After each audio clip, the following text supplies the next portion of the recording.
everybody. Welcome into the show tonight. I'm Jessica Jones, the Cryptid Huntress. Thank you guys so much for being here tonight. We have a fantastic show once again for you guys. I have my good friend Barry Littleton here in the studio with me.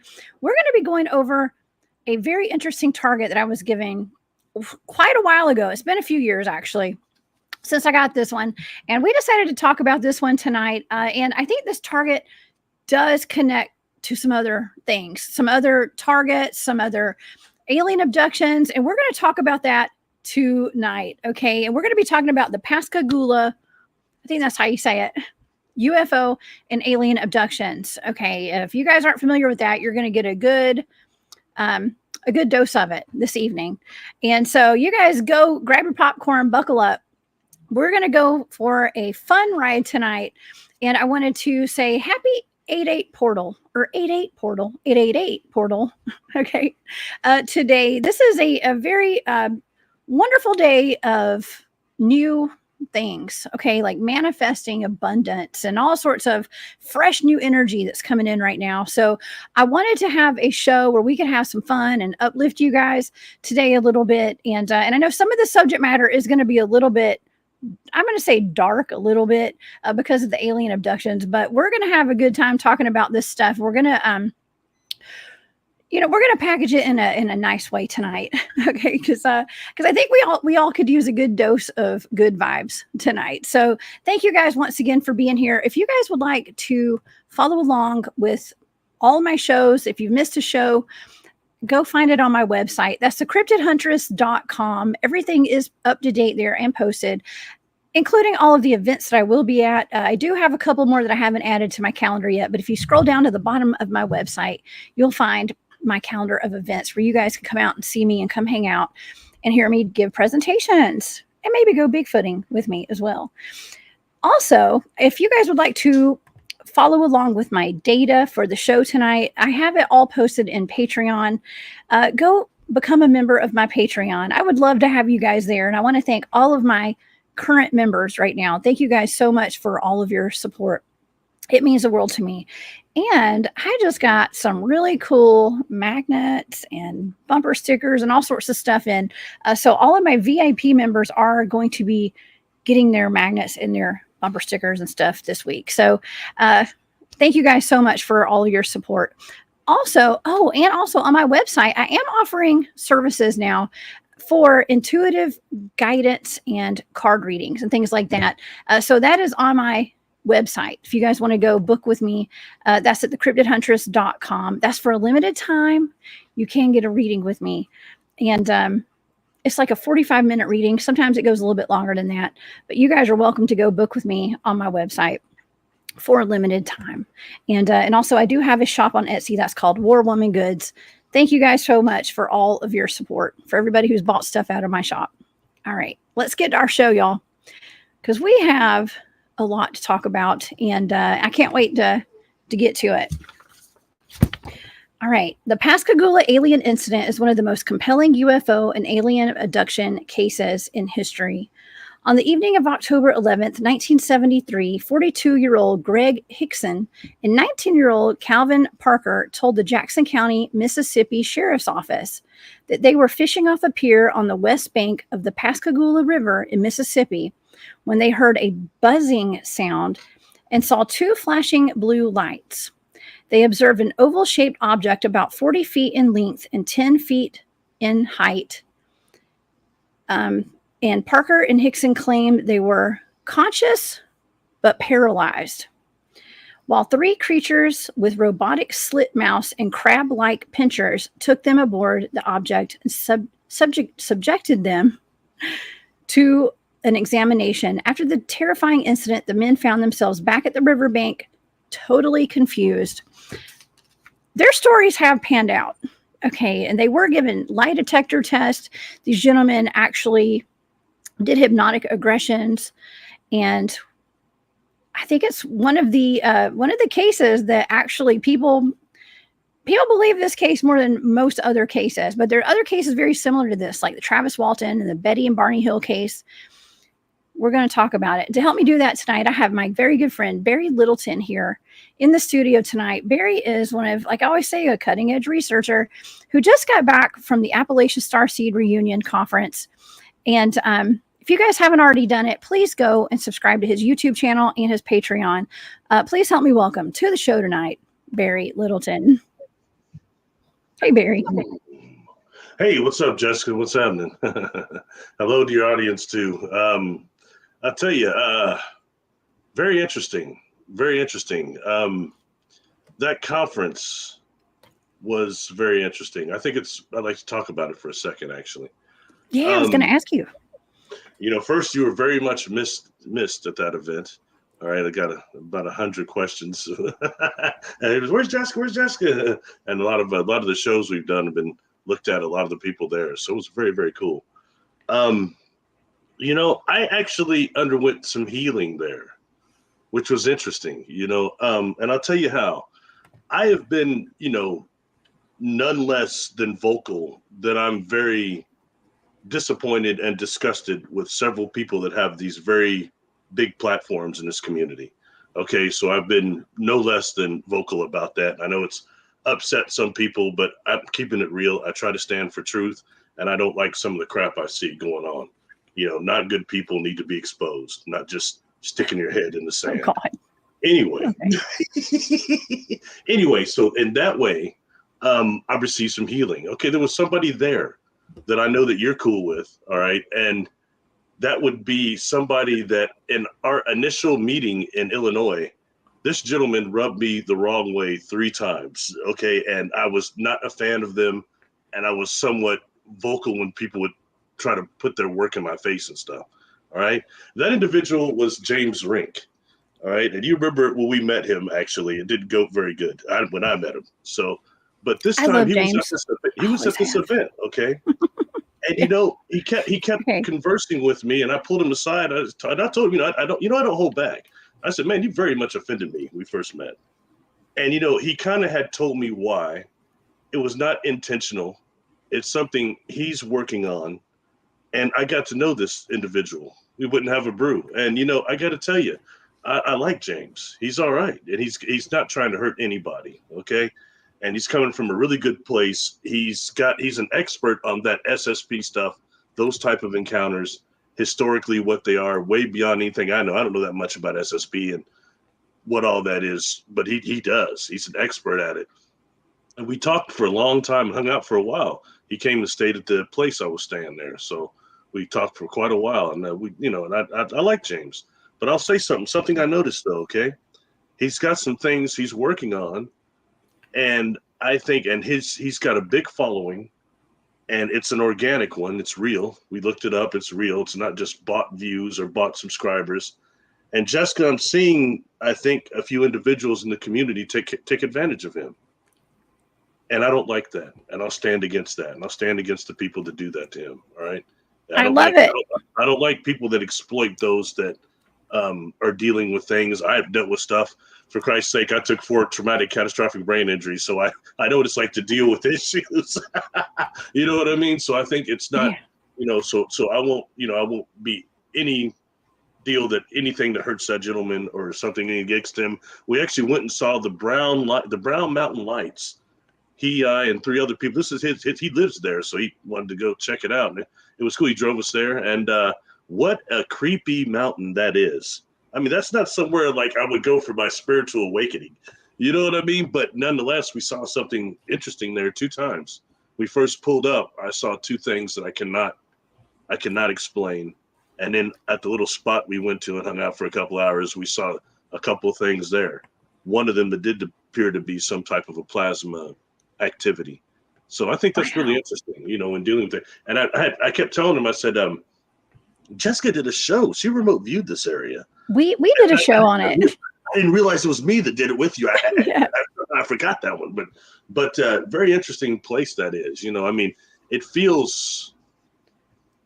I don't know how to explain it. It feels kind of like it could be a magnetic spot or something like that. Something going on underground. It's just a weird place, and it's not somewhere I would care to hang out much. It's not like the the Park of Light. Right. Well, they have lights. They have lights there, but it's probably pretty creepy. I have not been there in person yet, but I do remember some of that data was picking up on Nikola Tesla, free energy and stuff like that. So I feel like there's something going on inside that mountain, at Brown Mountain in North Carolina. There's something inside. There's something underground. I would not be surprised if there's some sort of an underground base, or there's a lot of UFO sightings in that area too. So maybe it's got something to do with that. Yeah. You and James there together. I could imagine cool. there's activity. He's cool. He's cool. You know what I mean? But I see it now. Now that I got to know him and spend a lot of time with him, I can tell you, I can just see it because I can see. Okay, and not just physically, but psychically too. I see energy directly, and I can see people in this community taking advantage of him and taking care of his good nature because it'll help them get more of a following. So, hey, yeah, I've had this experience too. And then getting him to think that he liked him, so then you can get more following and get more popular. I'll stand against that, and I'll be looking for it. Okay. All right, you bodyguard. You're my bodyguard too. That's real. This isn't my bodyguard. That was a good movie. Anyway, you're my bodyguard, Barry. But I'll let you bodyguard with him too, I guess. But at that conference, it was very healing in that way, and not just that. It gave me really some good people there. That gave me a good refreshment on just the community itself. So I really want to give a shout out to Christy Catlett, who put that together. It was a really nice event. So. Oh yeah, I'm so sorry I couldn't make it to that event. I know you guys had a good time. I saw some pictures from it. And I was really sad that I couldn't make it there this weekend, but yeah, I'm glad that you made it, and I'm glad you and James are hanging out because James is my buddy. Under his guide, they and a couple of people that I knew too. They went out and called the Sasquatch. He had some sort of a Sasquatch joke book, and he's out there telling the jokes, and people started getting hits with Sasquatch. Quite interesting. I didn't go to that when I was looking at the goggles out in the field out there, the infrared goggles. There's 3 different types in the field. I like that. So I was looking through all 3 of them.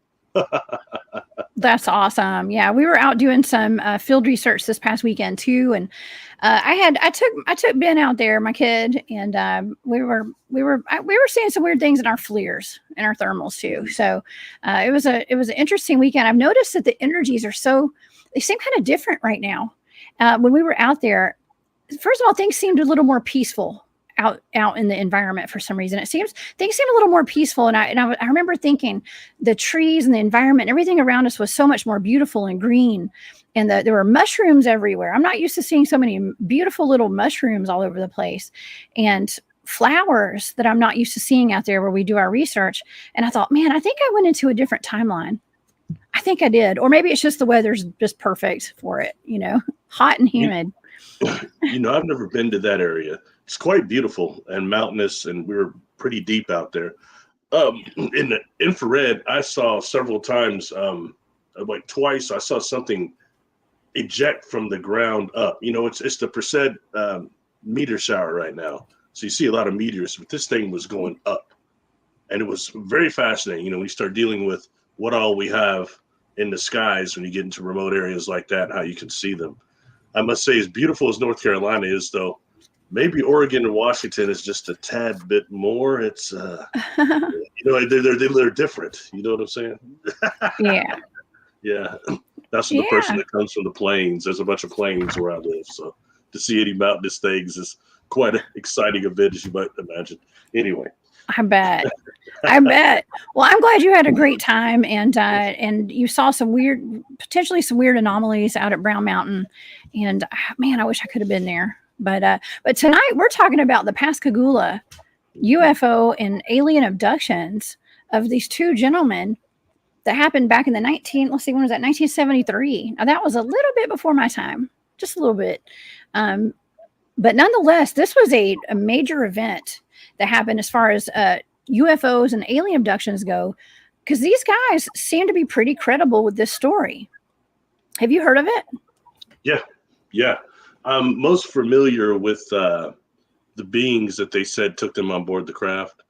I've heard that's where I've heard that story several times and kind of what they might be, and I think that's where it gets kind of interesting. So. Oh, I can't wait to hear what you have to say about that. I can't, because they are really weird. Now, the picture that I put on the thumbnail for the show is not representative of what they saw floating towards them that came out of the UFO. That was more of something that they saw inside the craft.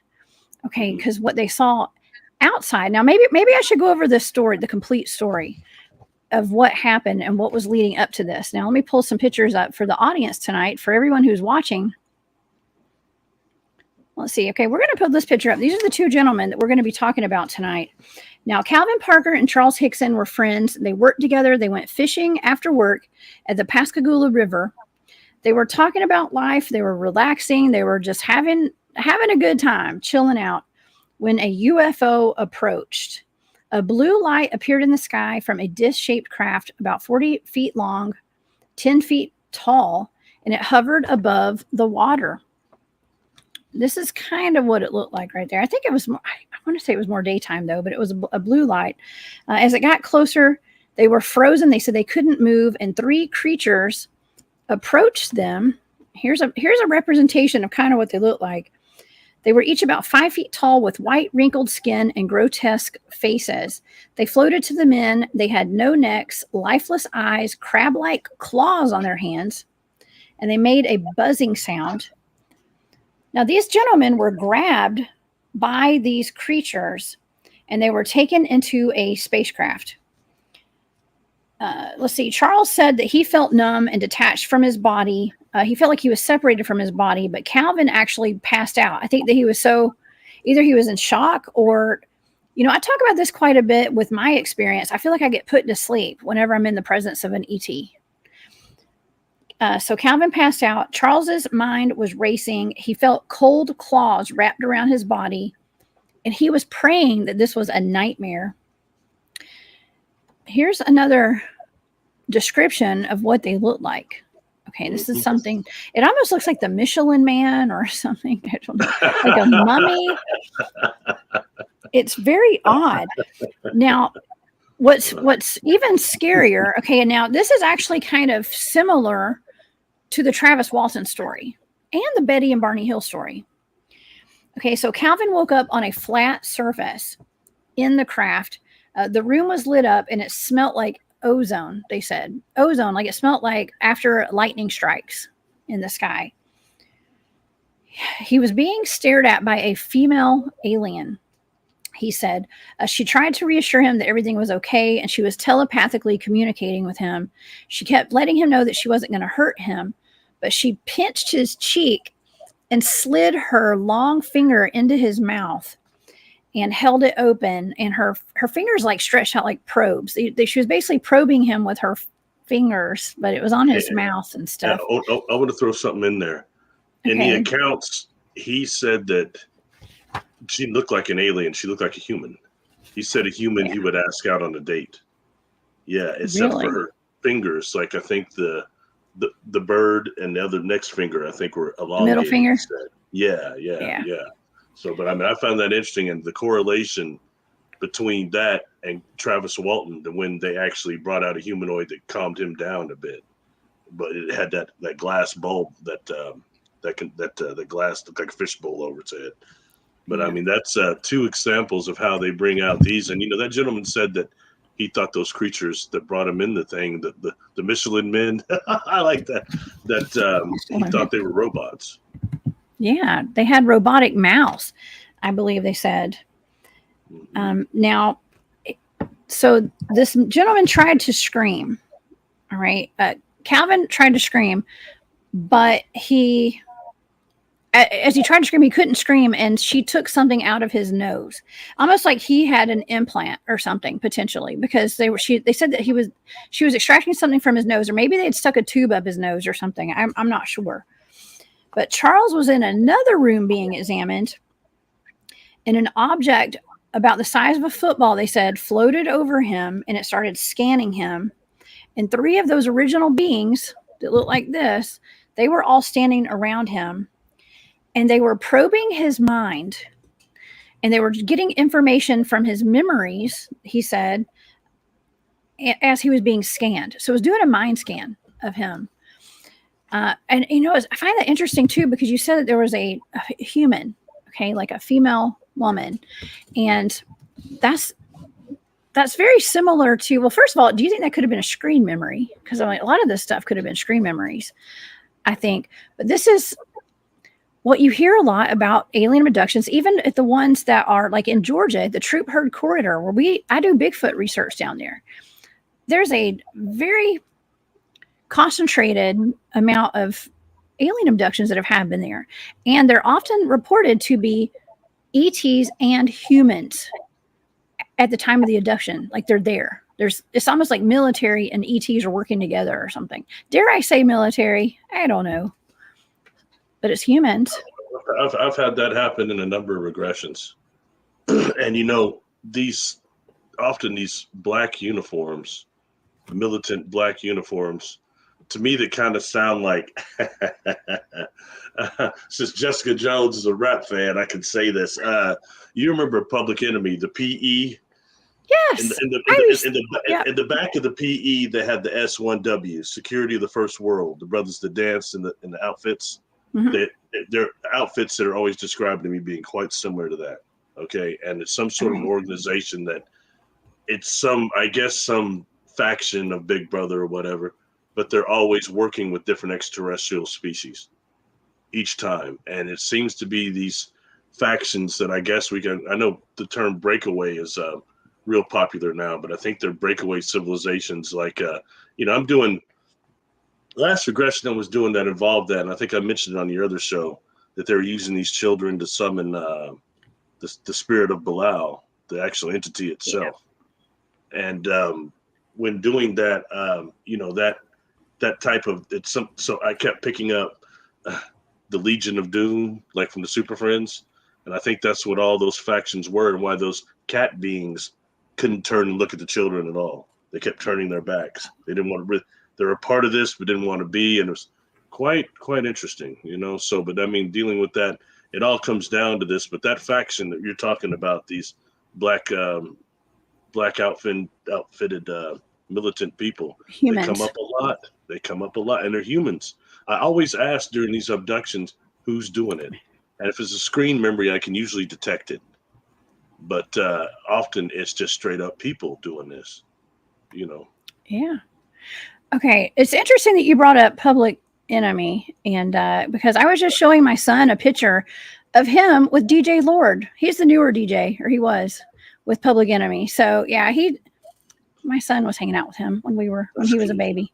Okay. So anyways, fun fact.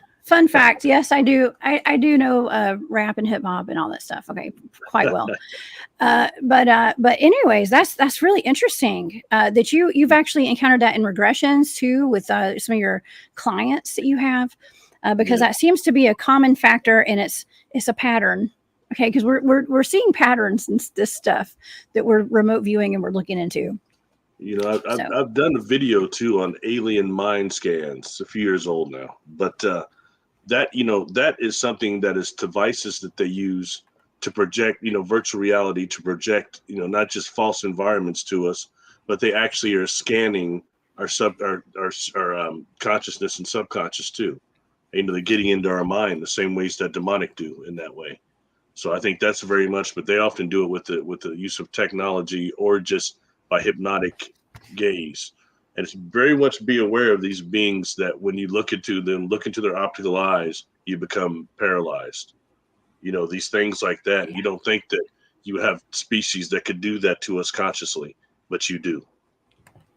And, wow. So, and those mind scans provide them the ability to give you the perfect screen memories. Put the perfect things in your mind. Like that gentleman there, what was that guy's name that we're talking about now? Is it Clifford or something? His name. Well, there's Calvin and Charles. Calvin, the two gentlemen. Yeah, Calvin is the one they shoved the throat. The lady threw a shove down. Yeah, and she's telling the whole time, "Oh, we won't hurt you. We don't want to hurt you." She's like, "Don't worry, I'm just going to shove my finger down your throat." They got jacked. Yeah, that's gee, I'm not going to hurt you. Just let me throw my arm to the elbow down your throat. Yeah, I won't let hurt me gag you. Yeah. Oh my God. I know, right? It's so crazy. All right. Ida says, please dare to say military because my abduction also included both. Wow. So Ida's experienced militaristic humans with the ETs. I personally have not encountered the military or humans in any kind of experience that I've had with ETs, and I've had my share of ET experiences. But that is interesting because we have people in the chat tonight who have experienced that. I think these cats are higher than the ones. I can't speak for her or anybody else, but the ones that my clients have dealt with, I think they're higher than the military. To be quite honest with you. Yeah, me too. I know. Yeah. It's just militaristic. That's why I said militaristic, because I don't think it's military government. And the technology they have access to experiment on these children with is frightful. It is. Oh yeah, it's very frightful. Okay, well let's get back to what was going on there. Okay, let's dive into it, because I have a good bit of data on all this too from remote viewing this. So I'm not sure. I may have some extra stuff that happened. I don't know. We're going to look into that in a minute. So they both saw other beings moving around and performing tasks. They were projecting symbols around the room like Egyptian hieroglyphics. Now, where have we seen that before, Barry? When Tanya and I were remote viewing the Black Pyramid, we were both seeing hieroglyphics, but it wasn't actually like Egyptian. It was something different, but they look like hieroglyphics all over the walls. Okay, so that's something else that comes up quite often in spacecrafts and ET abductions. A lot of times it can be self-activating software also used for that purpose. Yeah. Okay. All right. Calvin felt himself pass out again. Images flashed through his mind of many people being scared, and probably at the moment, it's like he was getting flashes of people when they were getting abducted too. Is the way that I looked into that. I'm not exactly sure if that's what it meant from the research I was doing on this today, but it seemed to me as though he was getting flashes of like hundreds of other people, like a lot of other people getting abducted, which makes a lot of sense because in my data, it's very, I don't want to say mechanical what they're doing. Okay, that might be a good way to describe it, what my data says, because it's almost like being in a factory, like we're just taking people and we're putting them on a conveyor belt, kind of like. Mm-hmm. It's really kind of sad and scary and weird. Okay, but it's almost uniform. Okay, if that makes sense. Like they're just doing the same thing to all these different people over and over and over again. And I think that's kind of what he got the flash of in his mind, was that he was seeing multiple people in that moment of being taken in his mind's eye.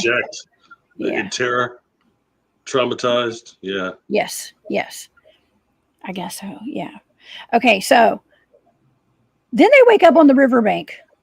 Okay. They woke up on the riverbank. They kind of came to and they were back at the river and they thought it had been like days or hours, but it had only been about 20 minutes. And they were so flabbergasted. That's the word I'm going to say, because I think that was in my data. I wrote flabbergasted in my data. They were flabbergasted and enough to where they went to the police department. And they were pretty much in a panic.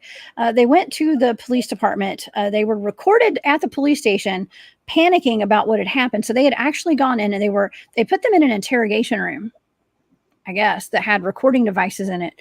And so the cops were like, well, are these guys totally crazy? Let's hear what they have to say to each other when they're by themselves. And they were recorded still panicking and still trying to figure out what the heck had happened to them that day. So they believed themselves what they were telling the police. And that's kind of what the police determined was like, well, they believe this happened to them. So we need to look into this. They're not totally crazy. But other people in the area, Barry, had seen the blue light. There were other witnesses to it. Now, there were no witnesses of them being taken, I don't believe, but there were witnesses that saw the light in the sky. And they had several calls. I think they said like 50 calls came in that night about that light in the sky. Yeah. So, and the news spread quickly. The publicity brought a lot of scrutiny, and both men were given lie detector tests at that point. And Charles ended up speaking publicly about it. Calvin did not. He suffered too much PTSD from the whole event, and it had a huge impact on him. And I think what it did was this started showing the alien abductions. You know, they put it out there. It's just like what you and I do. Like, we talk about our experiences, and we're seeing people that come out of the woodwork. They're like, wow, I've experienced that same thing. Mm-hmm. Maybe people that wouldn't have normally even spoken up about it, because they spoke out about it. Other people started speaking out. And man, there's a lot of people, people even in the chat, everybody in here, a lot of people, a lot of us, I'm not saying everybody in the chat has been abducted. I'm not, but a lot of us have had experience with ETs, whether we know it or not. I'm not saying everybody has, but a lot of us have. It's quite terrifying. Okay. To me, it's not. I'm just like, well, I think it's probably happened to me my whole life. I've come to terms with it. What about you, Barry? Far back as I can remember, you know, Mm-hmm. but as I always emphasize, you know, my experiences, my encounters, I wanted them, you know, maybe when I was a teenager, I wanted them to stop a little bit because I wanted to fit in with everybody. You know, it made me feel like I was isolated. Yeah.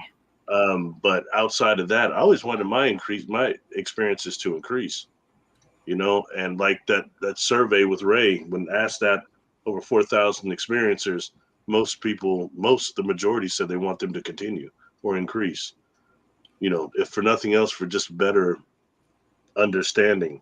But I represent that other part of the study, the majority of it, the positive encounters. But right now you've got so many people with negative, because that's what's really, really the media pushes and then trains our brain. And then you've got these organizations that are doing it too, an overall event to rewrite the whole contactee narrative. And that's what they're doing right now, you know, by turning everything negative and by giving negative abductions. For one, in my experiences, I've never been abducted, but I have talked to many people who have, and I've hypnotized people who have been, rather than knowingly or unknowingly. So we got a lot of both going on. It just has to be acknowledged. These scales, you know. Oh yeah. Yeah, Don, thank you for that comment. I've seen you know a lot about this case. He says, I remember how quickly the abduction happened in just a few seconds of seeing the ship, and the robots floated out immediately. They didn't have time to react. It happened in a flash. Now, I was debating whether to bring this up or not, because when you were talking about, and I had mentioned the scanning that was going on with them. When I had an experience out in the field when we were Bigfooting, I was scanned by a UFO that came out there. One of the first times that I went out there with that team, and we had that event, we call it the UFO field now, where we saw this light that was in this field. It was on the side of a mountain, and it just kept moving back and forth in a linear way from right to left and right to left. And we couldn't figure out what this thing was. I did have my recording device on my knee, and at some point, we got very quiet, my partner that was out there and I, and it sounded like bottle rockets were shooting off all around us, but we never heard that with our own ears. I do believe that we were put to sleep, like we were made to go to sleep, or we were hypnotized. I don't know what happened. I guess we were hypnotized into going to sleep, and remote viewing it. Okay, we had some people that had remote viewed what happened to us, and at that moment, something did come out down over us, like a spacecraft, whatever that light was. It was a craft, and it scanned us, and these holograms popped out over both from both of us. Okay, so interesting stuff. What holograms of what? Information about both of us. Yeah, and it left us alone after that. So I don't know what that says. Now, that's something that I've not really discussed very much publicly. Okay. But that did happen. And there was some sort of a scan that happened, and there was something that was holographic that involved both of us. Yeah. So anyways, that happens too. So wait. So you said it was remote viewed by your team. Did you remote view it? No, I have not. I did not remote view that. No, it wasn't given to me as a target, because it was me. And I just didn't do it. Best type, man. No, I didn't know how to. Well, I didn't know how to remote view back then either. I was not a remote viewer then. This is before we were taught remote viewing. So now you have no excuses to not do it. I'm due to give you a blind target anyway. Let's keep that in mind. Oh God! All right. Well, we'll see. Thanks for that's sharing fine. that though, because that's similar to what happened to one of my clients, and it was when they're in the forest, and they got scanned like that, except it didn't stop there. It went ahead and took them and took their whole group. So, but yeah. Did you feel real quick? Just one more thing. Do you feel it was malevolent? Well, it didn't hurt me. So no, I do not. That is a place that I frequent now, and I'm very familiar with it. And whatever's out there knows me. It knows I'm there. I've already left my mark now. Okay, because they came and made sure they knew exactly who I was when I got there. When they found us, we were hiding. We were all camoed out. We didn't think anything could find us out there, but joke was on us big time. Yeah, joke was on us. I don't care how much camouflage and camo awareness you have and stuff. You could wear a bright orange construction vest out there. It doesn't matter. They're going to know you're there. Okay. So we might as well. It doesn't matter how camoed out you are, even though I do prefer to wear camo. That's my favorite color. Okay. I'm kidding. But it happens. Thanks for sharing that. And for the record too, I think it's very much not just remote viewing. I think you should be regressed for that. I think a lot more happened to you than you think on that example. I guarantee your superconscious and subconscious recorded much more than your conscious mind during that experience. And I think it's worth looking into. So, my services are open to you for whatever. We'll do it. We'll do it one day. I promise. Yeah. All right. Yes. Anyway, yes. back to sorry. I did have lost time too, C Duke. I had lost time. We both did. Our equipment malfunctioned, and mine went forward an hour and his went backwards an hour. And it was just weird stuff. Our equipment was malfunctioning, and that's how we started noticing that things were wonky. Okay. Mm-hmm. Mm-hmm. Yeah. Mm-hmm. Yeah. And when dealing with beings that, can manipulate the space-time continuum, all bets are off. And just the vibration a lot of them operate on, opposed to this one, causes some type of time distortion as well. So it's, Yeah. Yes, there was definitely some sort of time distortion about it. And I see Andrew saying something about a song was written about. Ray Stevens had a song about it. I'm not sure if you're referring to the Pascagoula case. Fleetwood Mac had a song called Hypnotized. And I actually, and they based that song off of this incident from what I researched. And so I made that on my song on all my social media sites. I'll usually put a song with my ads, my promos, and I put that song with that ad. So go to the Cryptid Huntress on Instagram and you'll hear that song. Okay. You'll hear it if you go into my stories and on Facebook too. So it's very interesting. I mean, pop stars were making songs about this case, Barry. That's the kind of impact this had back in the 1970s. It's an interesting song too, by the way. Okay, well, Fleetwood Mac. Let me Fleetwood get right Mac. back on that. Yeah, Fleetwood. Let me get I like back on Fleetwood. That. I like Fleetwood Mac. They're all right. I have no problem with them. They're pretty good music, They do. They're good. That boy good. Okay. All right. Back in the days of the party days, Yeah, Brother's right? a bit younger. Anyway. Oh my gosh. Okay. Well, yeah, let's just go over the data if we could. I'm kind of want to hear it. that's what I was doing. Okay, we got the data. So let's do the data now, because this is Long Island Bigfoot. Okay, tag team's back again.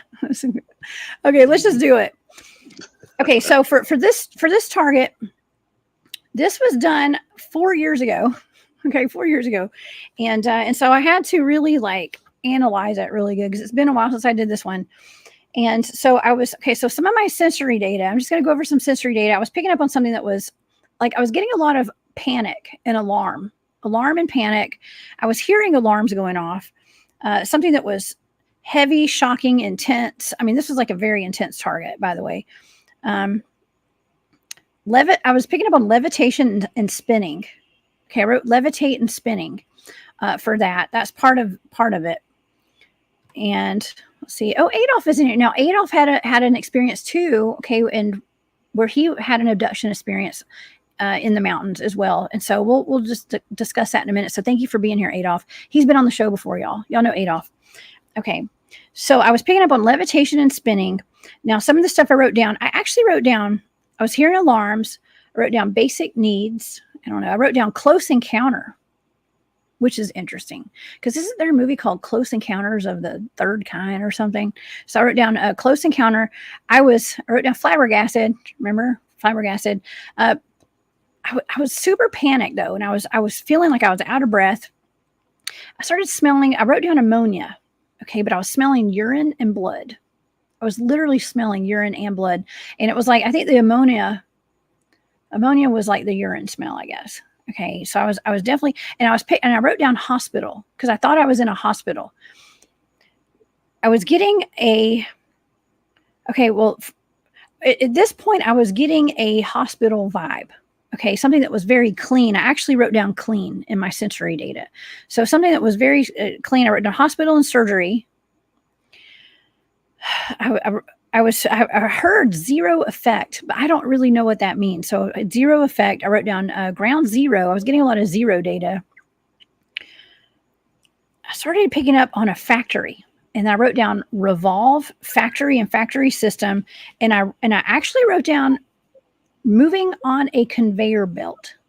Okay, so what I was seeing looked like there's a picture. Okay, I'll go ahead and show you my sketch. Okay, that's my sketch right there. And so what I was seeing looked like there was like a box or like a room or something. And there were things going in, and then they were disappearing behind this box. They were coming out the other side, but slightly different. Okay, so like something was going into like a conveyor belt. It was going like you see those cartoons where they're like the kids are, free thinkers, and then they go into like the school and they come out and they're all squares.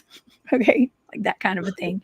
That's kind of what it was. It was like there was a whole lot of something going into this object, and it was coming out the other side, but slightly different. All right, so that was what I was sensing and what I wrote down for that part of my data. Okay, now let's go on to the next page. Okay, the stage 4. I wrote down, I was seeing something that was going backwards. I wrote positive. I kept hearing it's just business. It's just business. And I was feeling numb. I was feeling zoned out. I was super tired during this. And I was feeling beat down. I wrote beat down. I was feeling very overwhelmed. Like I had gotten jumped. Okay, like a whole bunch of people had jumped me, and that's where I was kind of like still in that sensory data of like being in a hospital, like potentially like maybe I had gotten attacked by somebody, and so I was in a hospital. That's kind of where the data was going, I think. And I definitely picked up on adrenaline. Okay, a lot of adrenaline. Oh, I skipped a page. Oops, I got another page here. I was feeling uncomfortable, and I was in fight or flight mode. Fight or flight. I wrote fight or flight, we fight. And I wrote down heavyweight. So we fight. Now that's something that comes up when I talk about my experience with the Grim Reaper that was standing by my bed. I fell asleep and I had a dream that I was fighting the mayor of the Munchkin town. I was fighting. And I hear that often. Some people, their reaction is to fight when they're being abducted. Okay, so, but I was picking up on a fight. Now, according to the story, those gentlemen, they didn't fight. They weren't able to because they were paralyzed, basically. They were hypnotized and paralyzed. As he called it, ejected with some good stuff. So they stopped him at the door, grabbed him and ejected him, and it nullified all fear and kind of blissed him out. An injection, yes. Found that interesting. Sorry, keep going. Found that interesting. Okay. Well, and then I picked up on strangers. I said, fight a stranger. I wrote down fighting a stranger, or fight a stranger. So I was definitely picking up on fighting people I didn't know and people trying to jump me or jumping me to like fight. And a lot of like it was kind of aggressive. Like this target was like, I was kind of in panic mode. I was in fight or flight. I was fighting.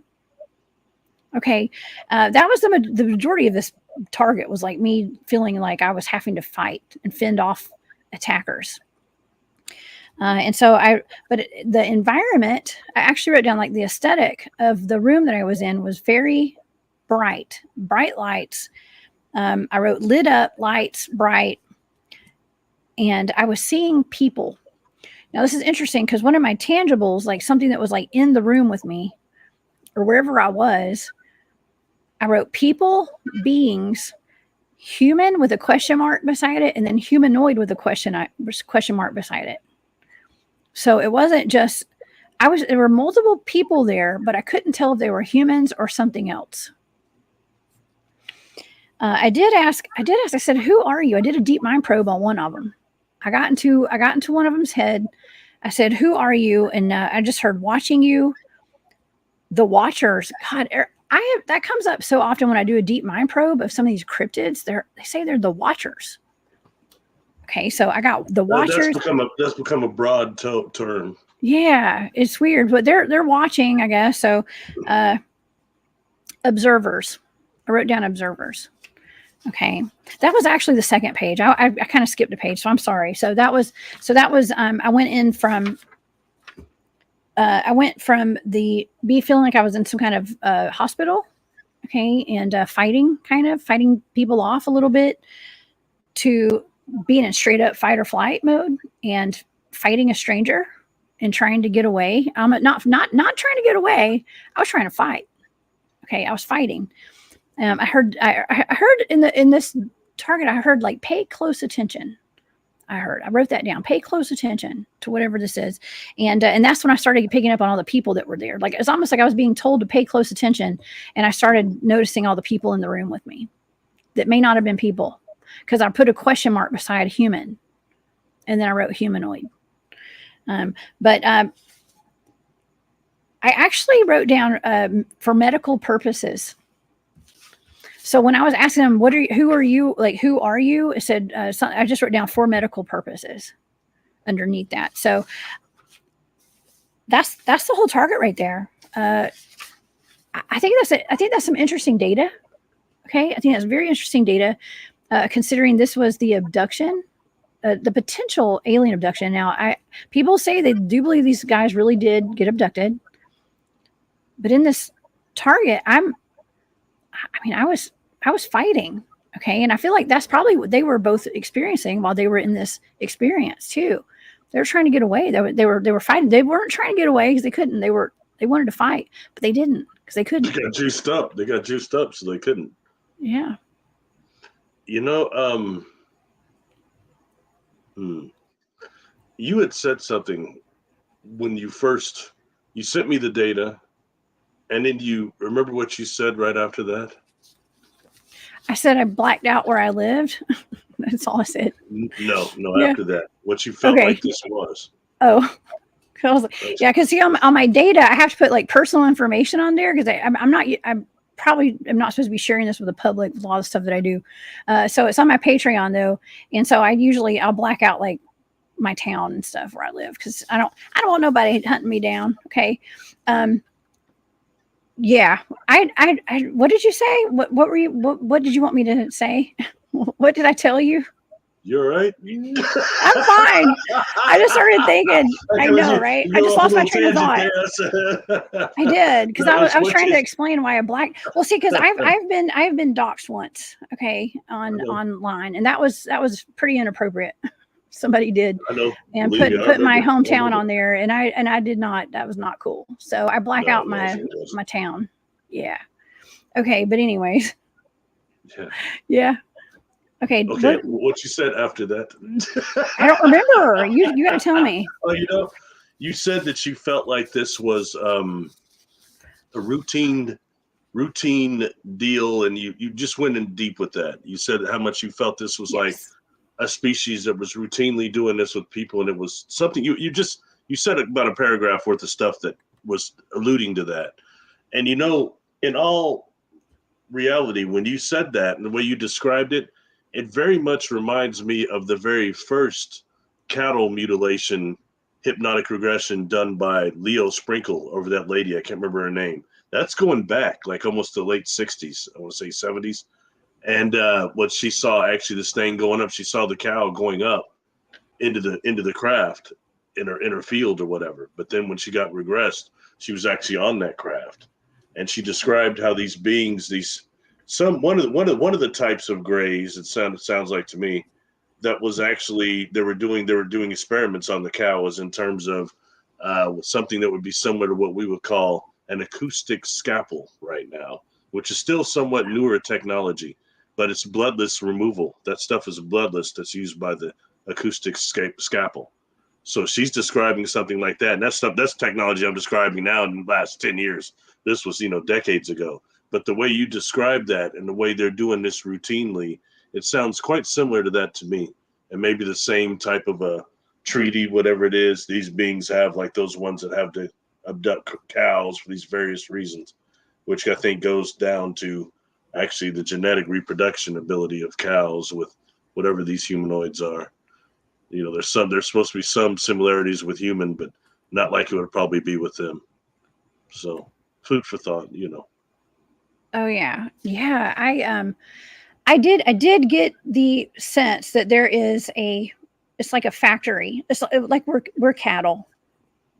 That's what it is. We're just cattle to whoever's taking us. And they're experimenting, they're taking samples, they're doing whatever they need to do, and then they're just putting us right back where we go. Okay. And so yeah. And there's other stories just like this with Betty and Barney Hill. Now, there's actually a little bit more data that I didn't discuss publicly because it was kind of like I don't really know how to say it without, it has to do with some of the experiments that they were doing on these guys. And it does have to do with something that, if I remember correctly, Betty and Barney Hill, I think that they were messing with their reproductive organs, let's just say, right?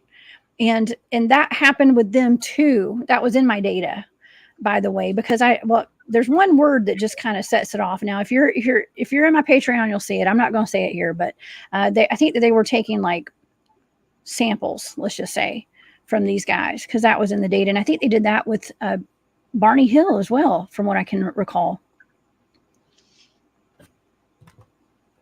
Why are you looking like that? No, I'm just listening. I just listening to all the things we're skipping around saying here. Yeah. I've had a couple of clients. They've done that too. They've taken genetic. I guess we just say genetic material of the small whales. That seems to be quite common. I mean, I see. I glance over at the chats occasionally at the chat. I see the hills. I had looked into that a lot because when I was a kid and this stuff was happening to me, I couldn't find anybody that looked like me except for Barney Hill. And then when I went into my adult onset experiences, I'm missing time, and this individual was Israeli, so they don't quite look like me, but it's a situation that has me tripped out. Like I was thinking, oh my gosh, did that happen to me? Is that why I can't remember everything? You know what I mean? And that's not what happened to me. I found out later, not even close.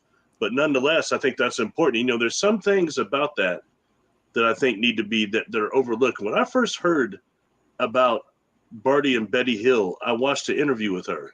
I've never seen it again. I've seen her interview many times, but not this one. It was nearly black and white. Okay. And she kept saying that there was a difference in the grays that they encountered, or zeta reticuli, whatever we want to say. Amazing how just her saying that has found a whole world of zeta reticuli. That goes so far now based on just her and her star chart.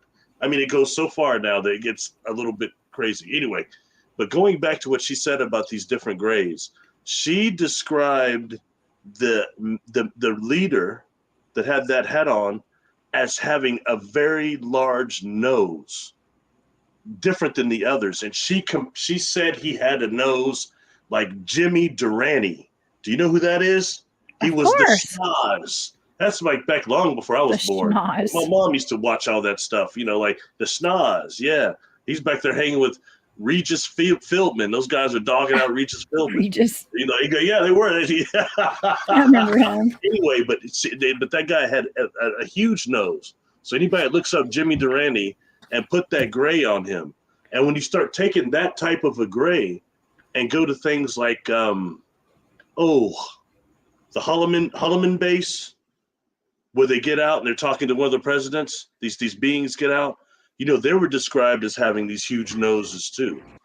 These really big noses that goes into this type 1 Eben gray that we don't hear about all the time. And we start dealing with which entities is it that are making the biodroids, these different types of grays. What is the prime intelligence? I mean, it's just food for thought, okay? Especially when dealing with those type of grays that have the Jimmy Durante nose. You don't hear about them all the time, but they're also the ones that typically are described as having the headdresses on also. Those type of a headdress, you know what I'm talking about? Yeah. Like in fact, that Holloman base deal, there's a picture of one of them looks like that. And there's another picture of a gray or of a being that I want to say was Egyptian, but it's got the nose and it's got the headdress, and they've always got these staffs with the circles around them. They're not the medical, that's different. Anyway, I've done videos on that. You can go to my YouTube channel and check that out. Just go to the extraterrestrial and interdimensional beings. There's a whole bunch of stuff like that on there about some of them. So, yeah, the picture of Squidward from SpongeBob SquarePants came up. He's got that big nose, so that's what I think. I want to hear that. I don't know what that is. You got me. My son. No, I had to mute it and ask my son what his name was just then. Squidward, he says. I guess I'm not up on my SpongeBob.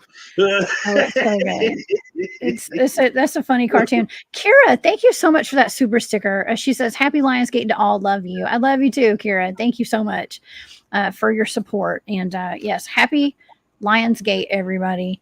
Let's use these energies to manifest abundance and all the good things in our lives. I just cut somebody saying on there how traumatized Barney was. I remember, and that affected my experience, because what happened was, okay, something about some of these beings, these beings, at least the ones I've dealt with, are these higher vibrational dimension beings. When you're in their like in their face or in their biofield or on board one of those ships, you know what's going on. You're having the encounter, you're right there.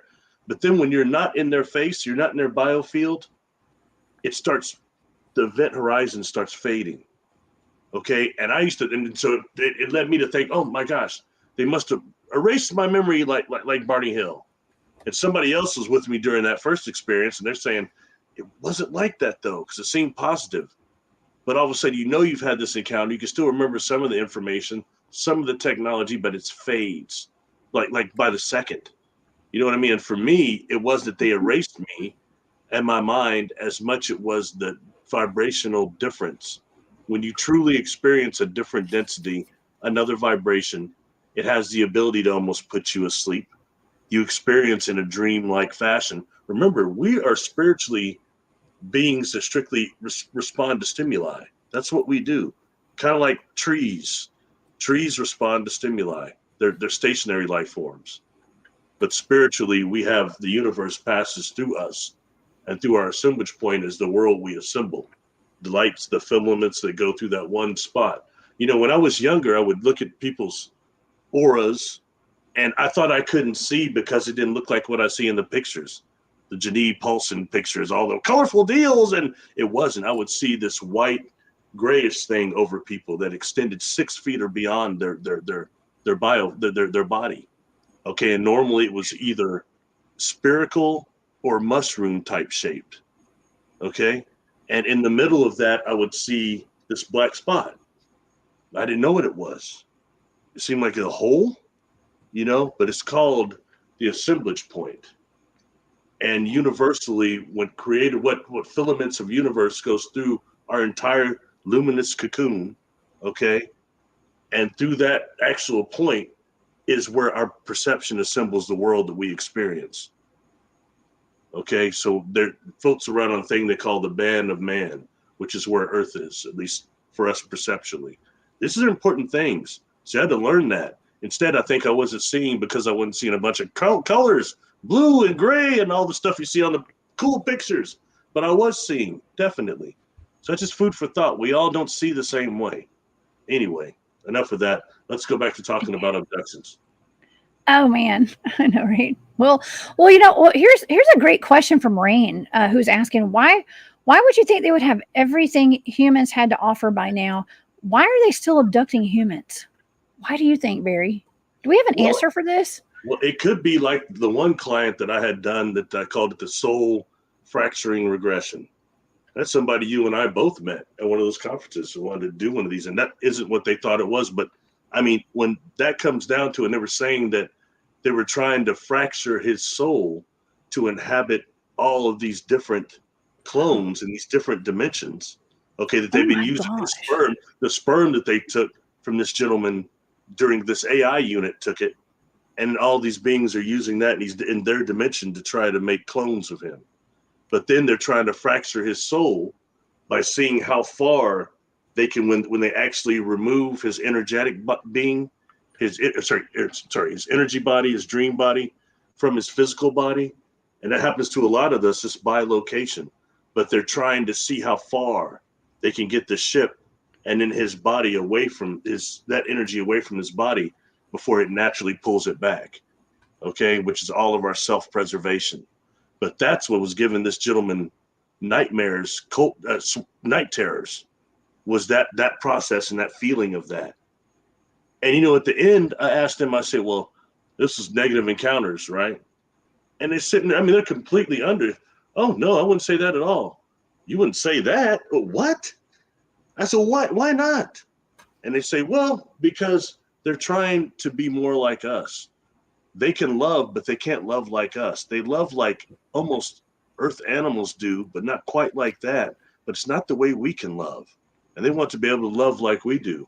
And then this is what they say. And also, they want to know why it is when we die, we go back to the Creator and they don't. We go directly back to God and they don't. They want to know Oh, why. I mean, oh, and so in that way, they're trying to get to that level. And so he's saying that it's actually a beautiful thing. It's just that they don't know how to do it. So that's oh, I that's can back these. that up. Yeah, that's Yeah. these people. And one of them was a dog man. This individual described the beings on this ship being one of them being a dog man, about 8 feet tall, that looked like a German Shepherd before it fully puts its ears up. It was kind of half. Anyway, Okay. sorry. You were going to say something, please. I'm Oh, sorry. it's okay. No, Go I was on. trying to get my notes. I have all my notes right here. I'm afraid I'm going to knock them all over. Okay, I'm not going to grab that. I'm just going to go off my memory. Okay, because Cool. a couple of weeks ago, I was on Aquarius Rising Africa, and my friend Shanti out of South Africa, love her to death. Great show. She brought on Caleb Jade. Okay, I love Caleb to death. Caleb has been in some interesting programs. He was in the military. He was utilizing magic in the military as well, and he talks about these things. He probably shouldn't be talking about that kind of stuff, okay, on air. But everything that he has told me thus far has made complete, total sense. And he was actually talking about Sasquatch and some of the cryptids like Dogman, and he said that they don't actually go like this is all they have. This reality, this density here, basically, like I mean, I'm not saying they can't go into other dimensions, but they don't have like a heaven or somewhere where they go and like their soul reincarnates. This is all they have here. And he said that during the show. I actually went back after the show that we did. I went back and I took notes. I have 13 pages of written notes over that show. It was phenomenal. But he actually said that and said that that's why, you know, he was talking in regard to Sasquatch. Okay, but other Dogman would be included as well. I'm assuming, but they don't have something that we would consider to be like a heaven. They just have this. This is all they have. See, and that takes us into the cloning to a certain degree too. When you start dealing with this cloning and then what is called quote unquote the resurrection technology, which I think is similar to the quasi crystal I've seen of a type, but it's more of a tube technology. But anyway, but then that's connected to the praying mantis, similar to the ones that was over your bed. Okay, yeah. So when dealing with that and the problem, and this takes us into this whole thing that I'll crack this open every time, which is the false light. So you don't go into light; it's a reincarnation trap. You've got some sort of a technology that's similar to the targeted dream incubation technology that produces some type of a light, a false light, that tries to attract not just earthbounds, but those that are not incarnated or going through the NDE into actually one of these clone bodies. They have a problem with putting actual soul life essence in these clone bodies. It doesn't work like that. I mean, I've heard that again and again. You know what I mean? And not through different civilizations, but I think you get to some of them that are higher vibrational that could probably do whatever. It's a different thing, but they're not doing that manipulation of people's soul and trying to trap you in some sort of false light. That's when I say, when you actually encounter that light, you know the difference in light. Okay, first of all, when I've crossed people over earthbound or during the past life regression, all right, there's different types of light. It's not always gold and white. It's different colors. We've got different soul groups. Sometimes it's a blue light, sometimes it's a green light, multiple colors changing. I mean, we can't just put it in one nanospectrum. You know what I'm saying? So, but when you start dealing with all these light are life-giving, living light, you know the difference between the light of the moon and the light of the sun. They feel completely different. And if you don't turn your back on all these things and listen to what these people are saying, oh, your own guides are just holographic images. They're demons. All the stuff these people from, I'm sorry, the far side are saying, the Institute, I don't care. I don't owe them anything. Okay, that's crap. A lot of stuff that they're saying. I've heard it, and it's crap. I'm sorry some of them are demonic influenced and don't know how to get out of that and deal with that. But that doesn't happen for everybody. And I've asked, I'll say this again, if it was you, I have you under. When you're about to reincarnate during this past life regression, you're going to reincarnate somewhere else. I'll ask, hey, Jessica, is the light making you incarnate there? You'll be like, no. Well, Jessica, is your guide there? Are they going to make you incarnate? No, it's my choice. Everyone I've done says that. It's their choice. I even had one guide tell the client, I told you that there's this place we go to that I call the place of translation and reconfiguration.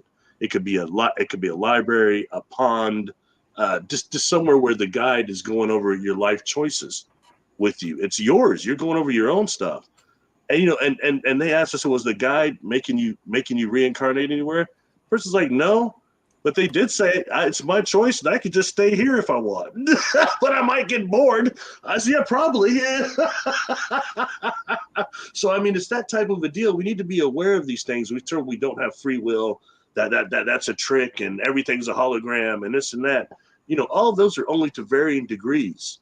But we don't understand really what we are and what power we have when it comes down to incarnation.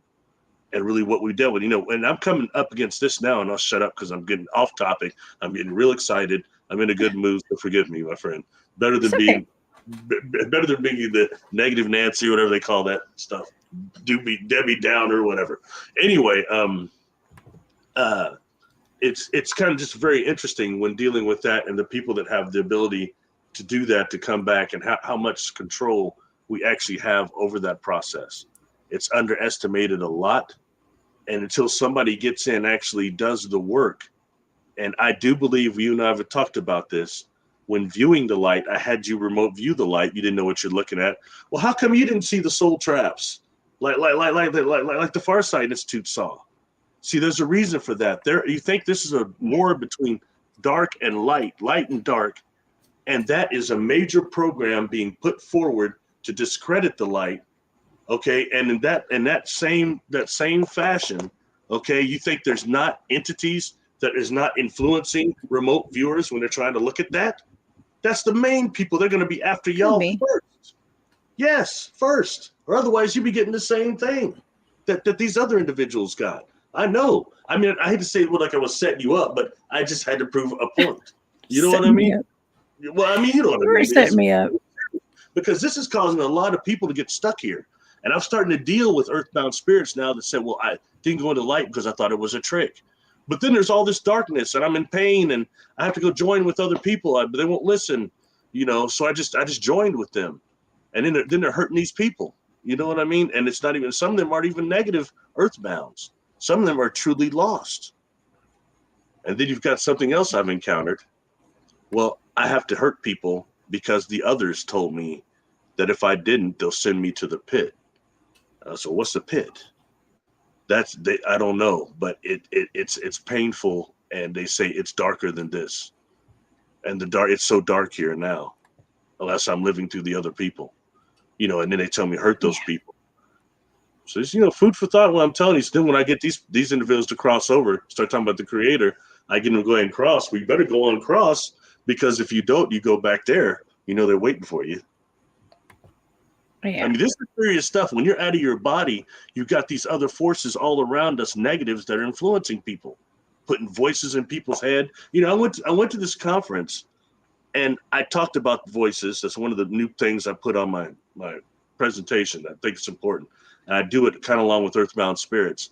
I got ambushed after that with somebody that hears voices of varied deals, and a couple of people that have had this experience. It's very real. And it's not just written off by the DSM-5 saying, oh, it's chemical brain imbalances. And you look and you can't find no test, no baseline data that supports that at all. Okay, that's a real problem. And I'm not saying that meds don't always work and help, but it's not the whole key. You get somebody schizophrenic, the meds may calm down the voices enough for them to go in and do some MME type of energy work and things that can actually help more than what normal therapy would. But anyway, I'm not here to talk about that. But regarding the extraterrestrial experience thing, it's, I think, valid to take these in consideration. How much of them they cannot control, actually spirits when in other bodies. They have a technology that tries to trick people. Okay, and that's where a lot of this false light stuff comes from. And a lot of that is connected to targeted dream incubation. One of the videos I haven't released yet, the ones that I had done, is over that. I'll probably release it soon. But I mean, when you look up what I just said, it's hard to find any technology about that that's transparent. You can find a little, what's the company? Oh gosh, sorry, Jessica, I remember the name of it. But there's a company that's somewhat transparent on manipulating dreams and doing all the way to how they're actually scheduling the ads we see. So you wake up one burger or something, you know what I mean? But it's the same type of thing. Muffins, right? Yeah. And when dealing with the contact experience, those of us that are normal contactees anyway, they're targeting these people, targeted individuals. Whether it's the men in black or the black suits, or some type of a technology, they're shooting at you through what's called audio spotlight, using a type of light that actually makes you hear voices, voice to skull technology. I think our friend James and them would call it the voice of God technology. Just more ways to put voices in people's mind. Just dark. Very bad. Very bad. Well, I mean, it's all connected to the screen memories, right, of people that are being abducted as well, and are having these experiences. I mean, I talk about it pretty often, where when I was a kid, I used to see ghosts standing around my bed, but now I think those Victorian era ghosts were actually ETs. Okay, so let me ask you a question. Okay.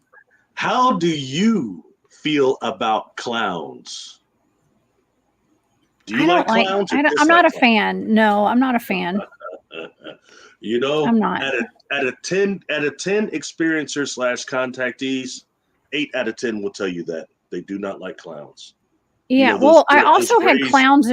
Okay, I gotta preface it by saying that I had a rocking chair full of clown dolls in my bedroom when I was a kid, and it was not pleasant waking up to clowns looking at me in the morning and at night.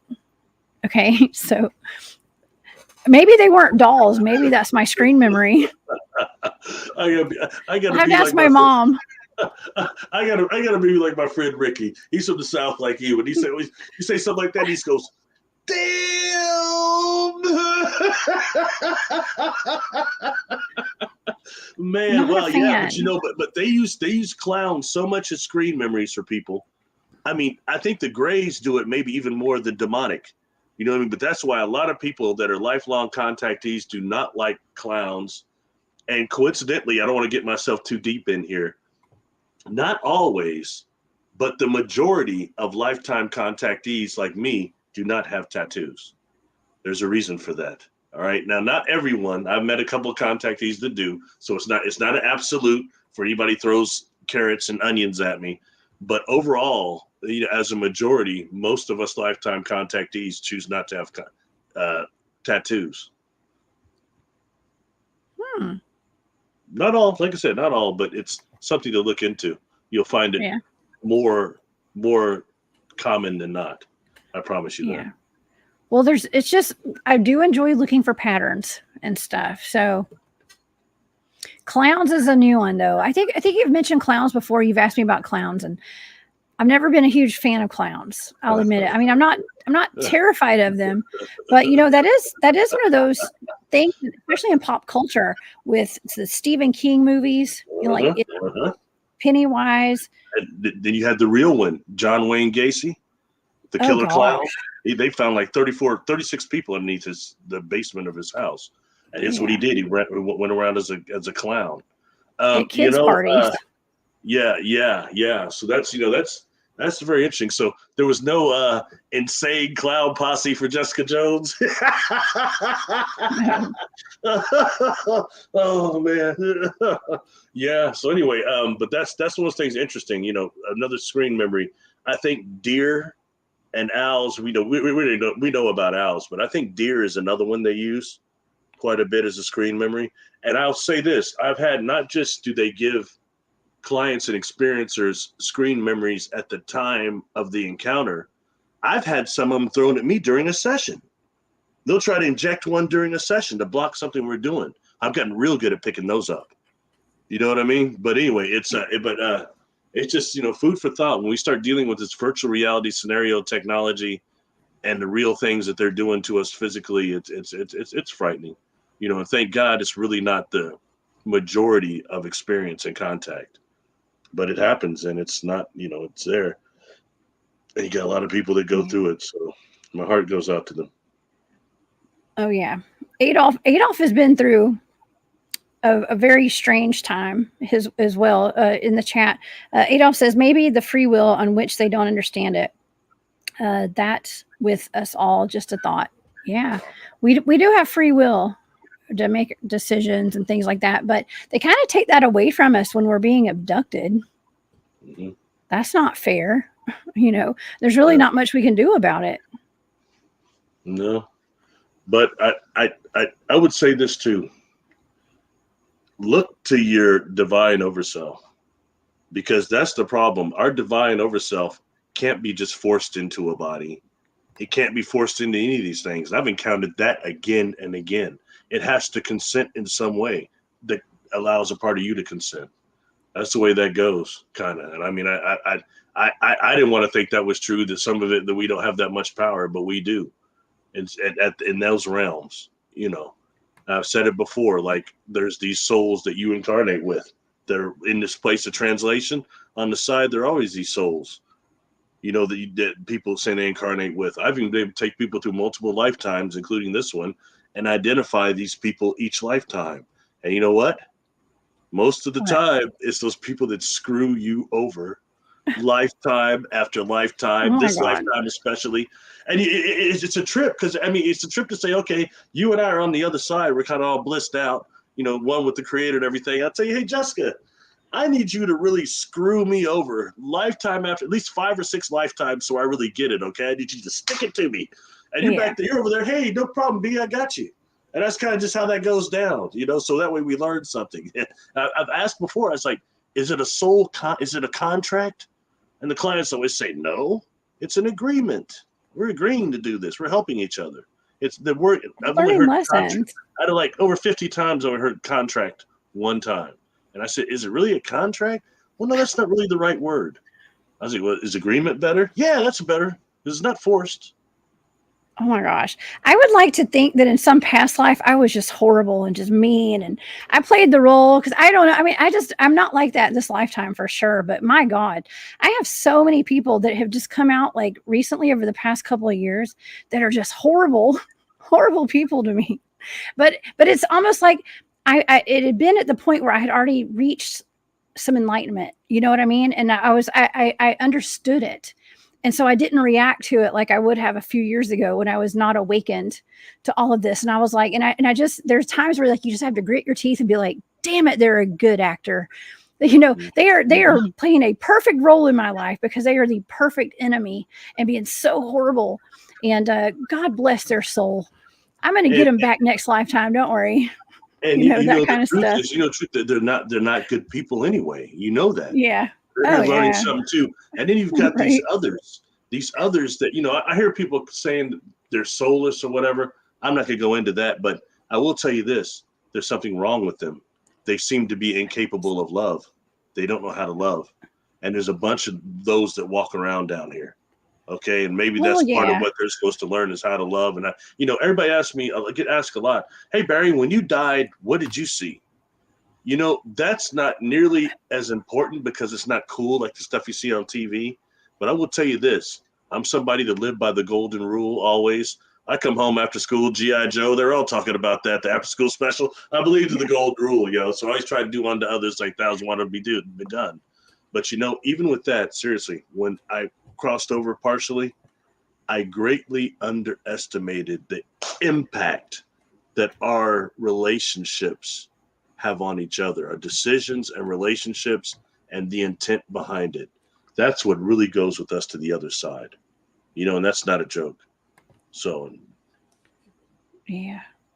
I had a comment pulled up just a while ago from Daryl. I've got at least two of my teammates in here tonight, Daryl and Kristen. Thank you all so much for being here.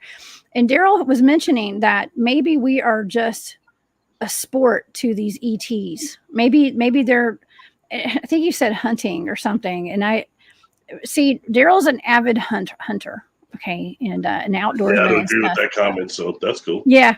I don't think they're hunting us, but maybe I feel like they've got some kind of goal behind it. Like they're doing it. It's just their job. It's their job. Like, but who are they working for? That's what I want to know. We need to take one and be like, who are you working for? Who do you think they're working for, Barry? Dark forces. The ones that are abducting people and doing all that crap. Why was I warned when I was exposed to virtual reality scenario technology, that synaptic helmet? They're telling me to be aware that there are lower vibrational entities that use it to deceive people. I heard that as a kid. You know what I mean? So you're dealing with this dark faction, and it's come up again and again, all these targets you've done. I mean, come on. Name one target you and I have done that's like really like quote unquote love and light. I mean, name one. I mean, they're all demonic stuff. Is it? Not all. Not all of them. Underground laboratories. I got the butterfly people one time. That was angelic. Okay, that Dennis and I did. Dennis is in the chat. Hey, Dennis. I take that back. The butterfly people was a good one.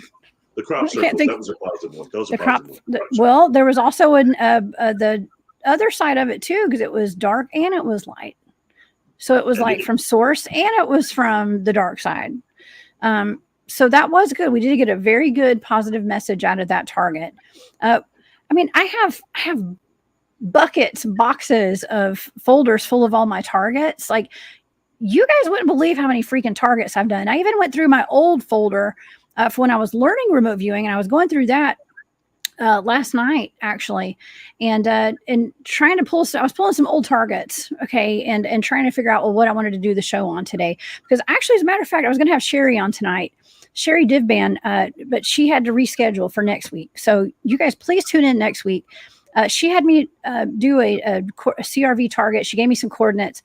Turns out it was her kidnapping when she was 3 years old, and it made national news, and she survived it. And I remote viewed it, and it is mind blowing, you guys. So we're gonna talk about that next week. Yeah, well, Barry, Sherry. That's personal there. I give her credit. That's not easy to deal with that stuff. That's not easy to deal with that. Wow. Well, Sherry actually said that she's finally ready to dig into it now. And she said if, we went over the data, and she said, well, I'm willing to do a show on this because I think it could help somebody, and it could help parents with their children as well. Okay. So we're going to talk about that next week. So yeah, it's very personal, very personal. So shout out to Sherry for coming on and being brave enough to do this.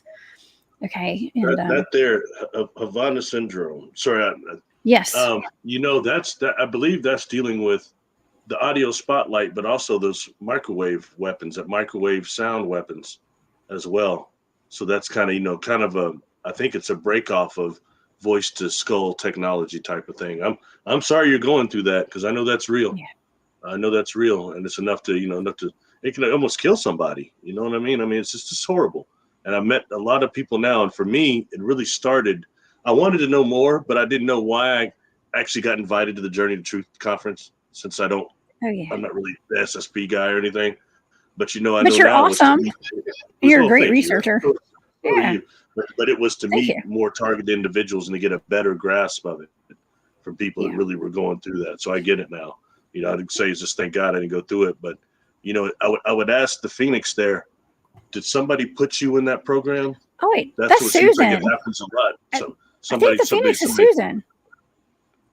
Oh, I think that's Long? Susan Long. I think. Oh, Yeah, okay. I clicked okay. off Oh, for the never mind. I comment know right that. as I said that. So I think it's Susan though. Hey Susan. Yeah. Sorry, I'm used to just going under Susan. Everybody's getting these Yeah. handles now, and I can't keep up. I'm sorry. I took the comment down right as I said it, but I think it's Susan, if I'm not mistaken. Okay. That's cool.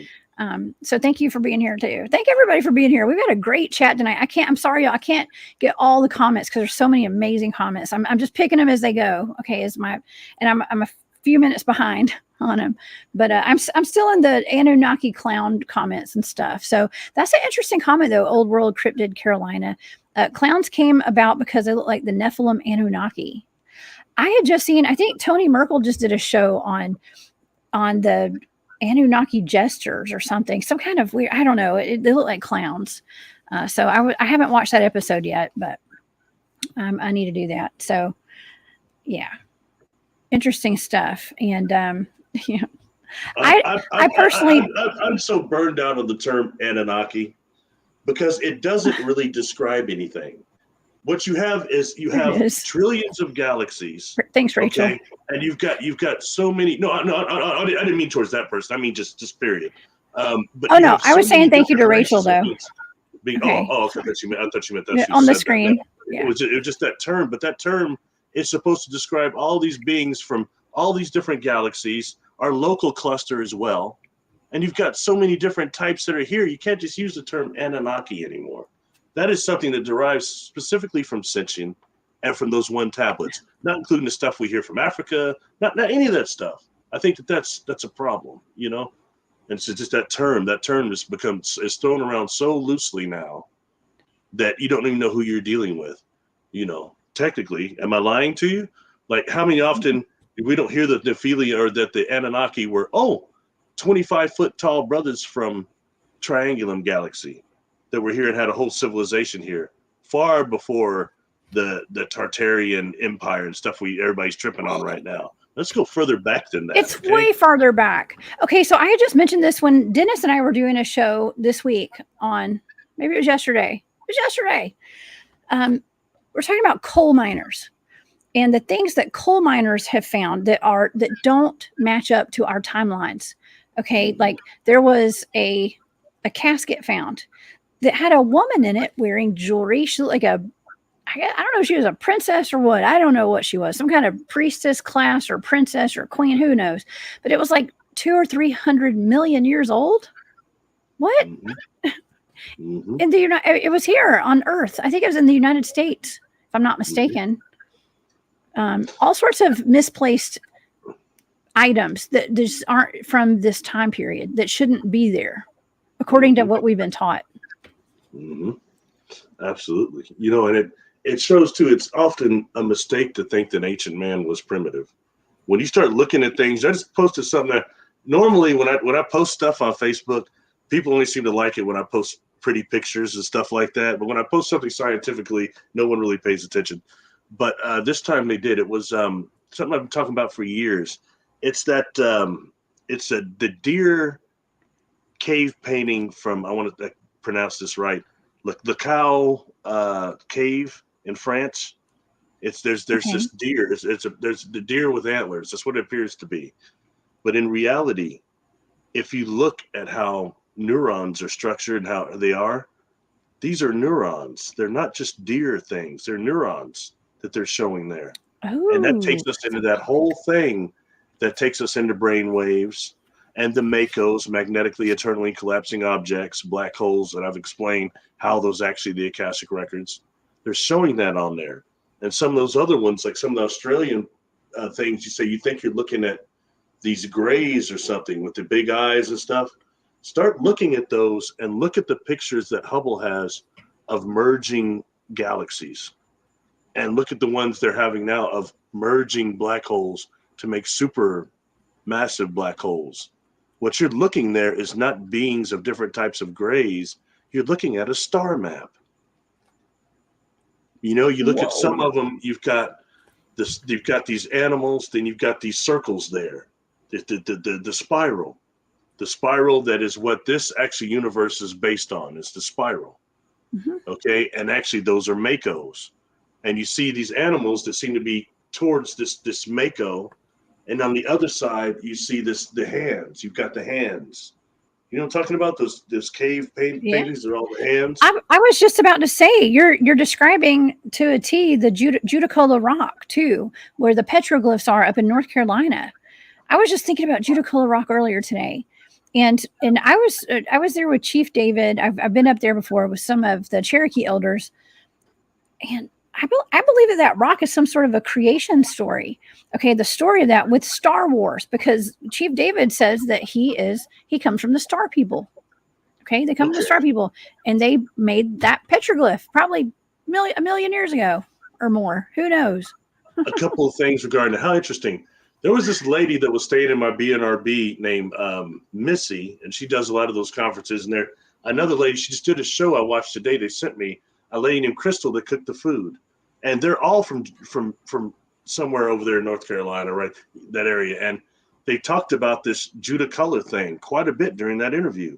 And concerning the cave paintings, okay, and the hand we're just talking about, check out. Are you familiar with the Hand of God Nebula? It was taken by Hubble, decades some ago. Everybody look that up. The Hand of God Nebula. It's a nebula. Looks like it's a hand, okay, over this nebula. That's what they call it.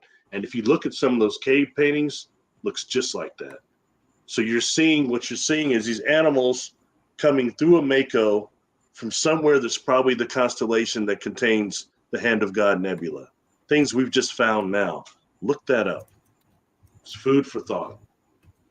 And let's see. So what we're seeing there are not just some of those pictographs are actual, almost holographic overlay of something there is real science that we're just breaching right now.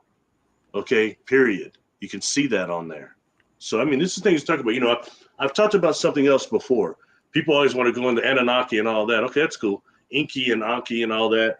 Anybody that's familiar with the Urantia book, all right, and everybody knows that follows me anyway, knows I got some issues with the Urantia, but there's some good information in there. Please look up the Adam and Eve section of the Urantia book. It's a good little section that's very, very concise. Look at what they say about Adam and Eve, where they come from, number one, the training they had to go through to become the material sons and God, the material son and daughter of this planet. Every time you get a certain sentient level of planet, these two material son and daughter are sent to help the biological uplifting. So that book called them biological uplifters, okay? And describes this process they go through and everything. When you look at the Great Sumerian text, which apparently rules our entire history of contact now, okay? Whatever. But when you look at that, actually, you see things on there. One would be what is Inky supposed to be going through what looks like a ritual, where you've got all this water coming off of them and the fish. Mm-hmm. Okay, the fish is the word. I think the fish is the word you would say earlier. I think it's not fish. I think it's supposed to be sperm. Okay. Yeah. Straight up. That was not the word, but it had something to do with it. And not just that, they show him going through this ritual. That's the same stuff they talk about in the creation. Yeah. Okay? Well, it's creation story, right? And then on top of that, when they fell during this regime, this Lucifer rebellion, that book is very neo-Christian written also, okay? But when you start dealing with this rebellion and they fell, okay, they talked about how they lost this germ plasm that was this celestial plasm. And what they did then was they brought Adam like so many women for him to just reproduce with, so that they could try to carry this genetics on. And what you see, and I've got stuff on my channel. Go on there and look at the video I've done over. It might be under book reviews. Actually, it'll be under book reviews. Look at the one I did over Göbekli Tepe, and also over the Sumerian text. And what you see actually on those texts, on those texts, is you see a gentleman handing Adam or Enki a woman. They're giants. It's a woman in the hand, handing over to him. Okay, and then in the back, you see these big test tube looking things, and some guy on his knees doing levers. That's genetic science. They're showing you right there. So what they're saying about Enki and Enlil and all that on the Sumerian text goes identically with what's said in that Uranta book, which is quite far out in terms of the way it's written. So I'm just saying, so I'm not all pro Uranta, but that part needs to be looked with scrutiny, okay? They even gave you a number of how many women were brought to him for this genetic, yeah, it's very interesting when you look at that stuff. So anyway, and Göbekli Tepe, that book even says what part of his plasm was that went and started that. When they talk about that there, but they call it just Turkish thing in there. Anyways, this is food for thought. I think it's worthy for us to look at, and expand our modalities on all this stuff, especially with some of these books. They're just tools. I mean, none of them are perfect and 100%, but there's stuff we need to be aware of and might be just in plain sight, Yeah. Well, that's where we're going with the abductions, the human abductions by the ETs, whatever's going on with all of this. We have to, what did Renee say in one of my last shows in the chat? He said, you got to know the past to understand the future. Okay. We have to study what happened back then to know what's happening now. And I want to thank Cat Chaser for that super sticker. Thank you very much. And I also want to say hello to Caleb Jade, who is actually in the chat today. So thank you for being here, Caleb. I was just talking about you a while ago. But we have to understand the past to get a grip on what's going on today. And I mean, okay, I have a question, Barry. Sure. Have humans always been abducted and experimented on throughout the centuries of like written human history that we know of, do you think? I think so, for always. I think this is a lab, and you've got so many different species here coming trying to get their genetic imprint, their genetic input. I think it's unreal. I think it's always been going on, even more than what Linda Moulton Howe always says. Homo sapiens was, is experimented by this and that.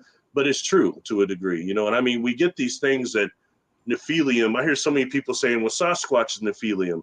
I hear something different, and like, for example, the person that was channeling the Sasquatch that was out there in North Carolina, very woodsy out there, after James Rink does his Sasquatch joke book. Jokes. Yeah. You said you seen that book? Anyway. He told me the jokes. They're foot jokes. Yeah. Okay. Wow. But apparently it got a reaction. Okay. But the person that's channeling them, if that's them, is saying they're telling them that they come from a lab long ago, before we would know anything like that. And it was a lab in Orion. That's what they told her. The lady Jan. Jan actually gave me a ride from the airport in there. Yeah. She took me a couple places. And that's what they had relayed to her. Orion. So, I mean, whether or not that's accurate, who knows? But we've got so many different versions of them. Who knows? We've got different Sasquatch types. Who knows? Yeah. We don't know. That's the thing. We don't know for sure. But I think as far as people being experimented on, though, always, to me, it seems like these experiments go on. I think that the Sasquatch people are one they're experimenting with, too, whatever race that is. Because look how many types of them there are. And how this connection to this underground connection they have too. That's, those are things I think we really need to take notice of, and the different types of things that have come up and gone. Like, for example, I've mentioned this before on your show. Nobody talks about Homo naledi, Neledi. Homo naledi, when they see how that being actually walked, it walked with double pronation of the knees. Okay. And when you look at Patty walking, she walks just the same. And, there's that other thing I mentioned not long ago that was the The one that I thought it was a joke, I thought it was a croc. The Colorado Bigfoot that's running after the car, going like that. Yeah. Oh yeah. You remember that? But Yeah. they thought they hit it, and they said he got up, started running after that. Look at that again. Thinker Thunker had broke that down. When that thing gets up, whatever, it's like it just suddenly comes running out of a black mass. Did you not notice that? I didn't actually see it get up. Blasted really. Up. Yeah, like it's coming out of a portal, or maybe it was trying to get into one or get through one before it got hit. But when it starts running towards the car, Thinker Thunker broke that down and slowed it. My God, it's running. He didn't say it, but it's running with hyperpronation of the knees, just like Homo naledi and Fatty would be.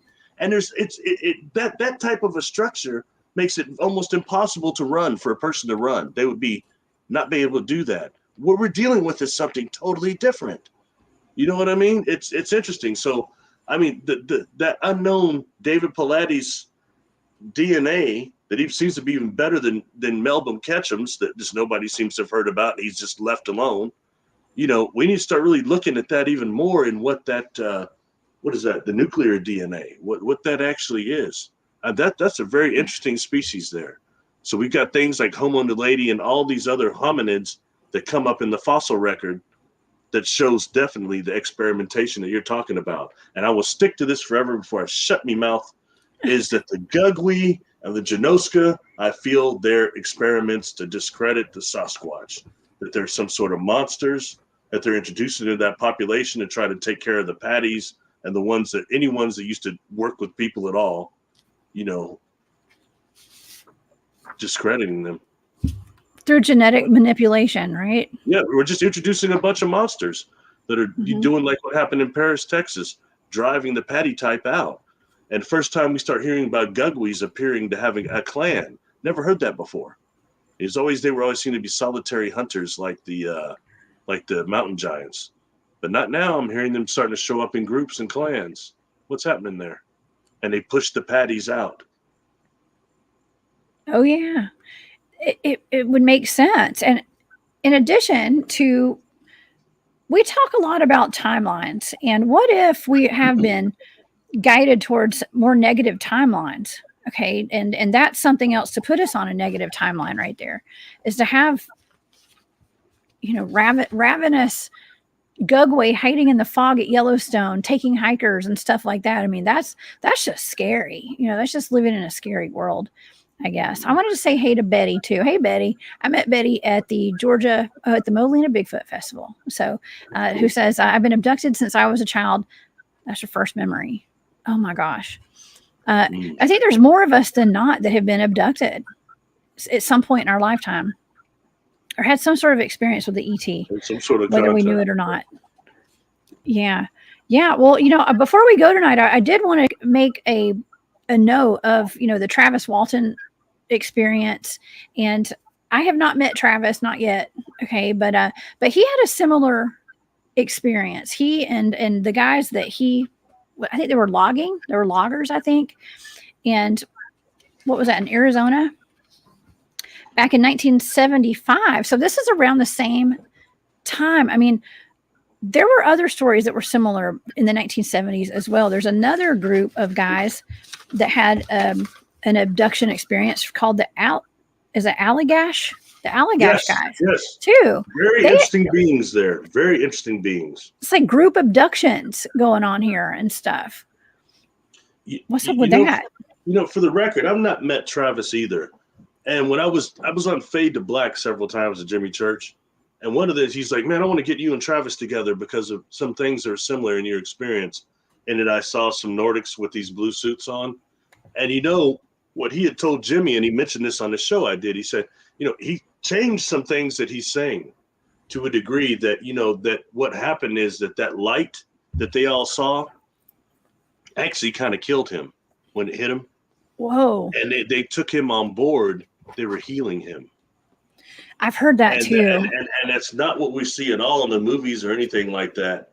But he was freaking out, of course, you know, what was going on, but they were trying to heal him. And, you know, and the fact that he saw those two humanoids with those blue suits on, that takes us into George Adamski. who also saw, but he said they were Venusians that had the blue suits on, these tight blue suits. And, I myself have encountered some type of Nordics that I had you actually remote view as a blind target that I called that temporal commission, and charters for another word too. And, I don't know where that begins and ends. I'll tell you this much. The uniform these guys had on that I saw, it was more tight than the Christopher Reeve Superman uniform. That stuff it gave me a low sperm count just watching them wear it. There's no way I would want to work in that all day long. Are you kidding me? It was worse than a Star Trek jumpsuit, man. No way. It was tight like Nat Booty, tight like Southwest. That first season of Next Generation, those uniforms were terrible. Anyway. Oh man, I can't see myself crawling around in a Jeffrey tube with one of those on. There's no way. No spandex. Okay, no, but the Travis story does have some similarities to what happened to these other gentlemen that we looked into here tonight. So and well, see that, but they were in Arizona. Okay, now the Allagash incident. Now I can read what this is because I'm not really familiar with it, but this happened in 1976. Allagash is a town in northern Maine with woodlands that are traveled by hunters, hikers, and campers. The craft that apparently abducted these four men was described as a bright object in the sky that flashed light down onto them. So in August, four men, brothers Jack and Jim Wiener, and their friends Chuck Rack and Charlie Foltz went on a camping trip for 2 weeks in the Allagash Wilderness in Maine. On the second night, Jim noticed a strange bright object in the sky that appeared about 30 seconds and then vanished. 2 nights later, on August 20th, the men were fishing in a boat when the bright object appeared again. Chuck was the first to notice it. The men noticed that it was very bright, similar to the sun. Charlie tried to signal SOS to the object. Suddenly, the object shot out a bright light, which began following the men along the water. Not smart. I wouldn't have done that. The men began to paddle back to shore, but the next thing they remember, there was a being on shore and the bright light vanishing. The men thought it was strange that the fire that they had set minutes before they had went fishing was completely burned out, suggesting they had been gone for several hours. The men felt very fatigued and went to bed. I guess, the four men went under hypnosis. Each agreed to go separately and not tell the other about what they remembered. They each described in frightening detail about how they were abducted and then probed by aliens back in 1976. The aliens took samples of the men's skin and body fluids. Jack remembered that the aliens had terrifying faces. They told him not to be afraid and do what they say. Charlie described the ship as like a doctor's office.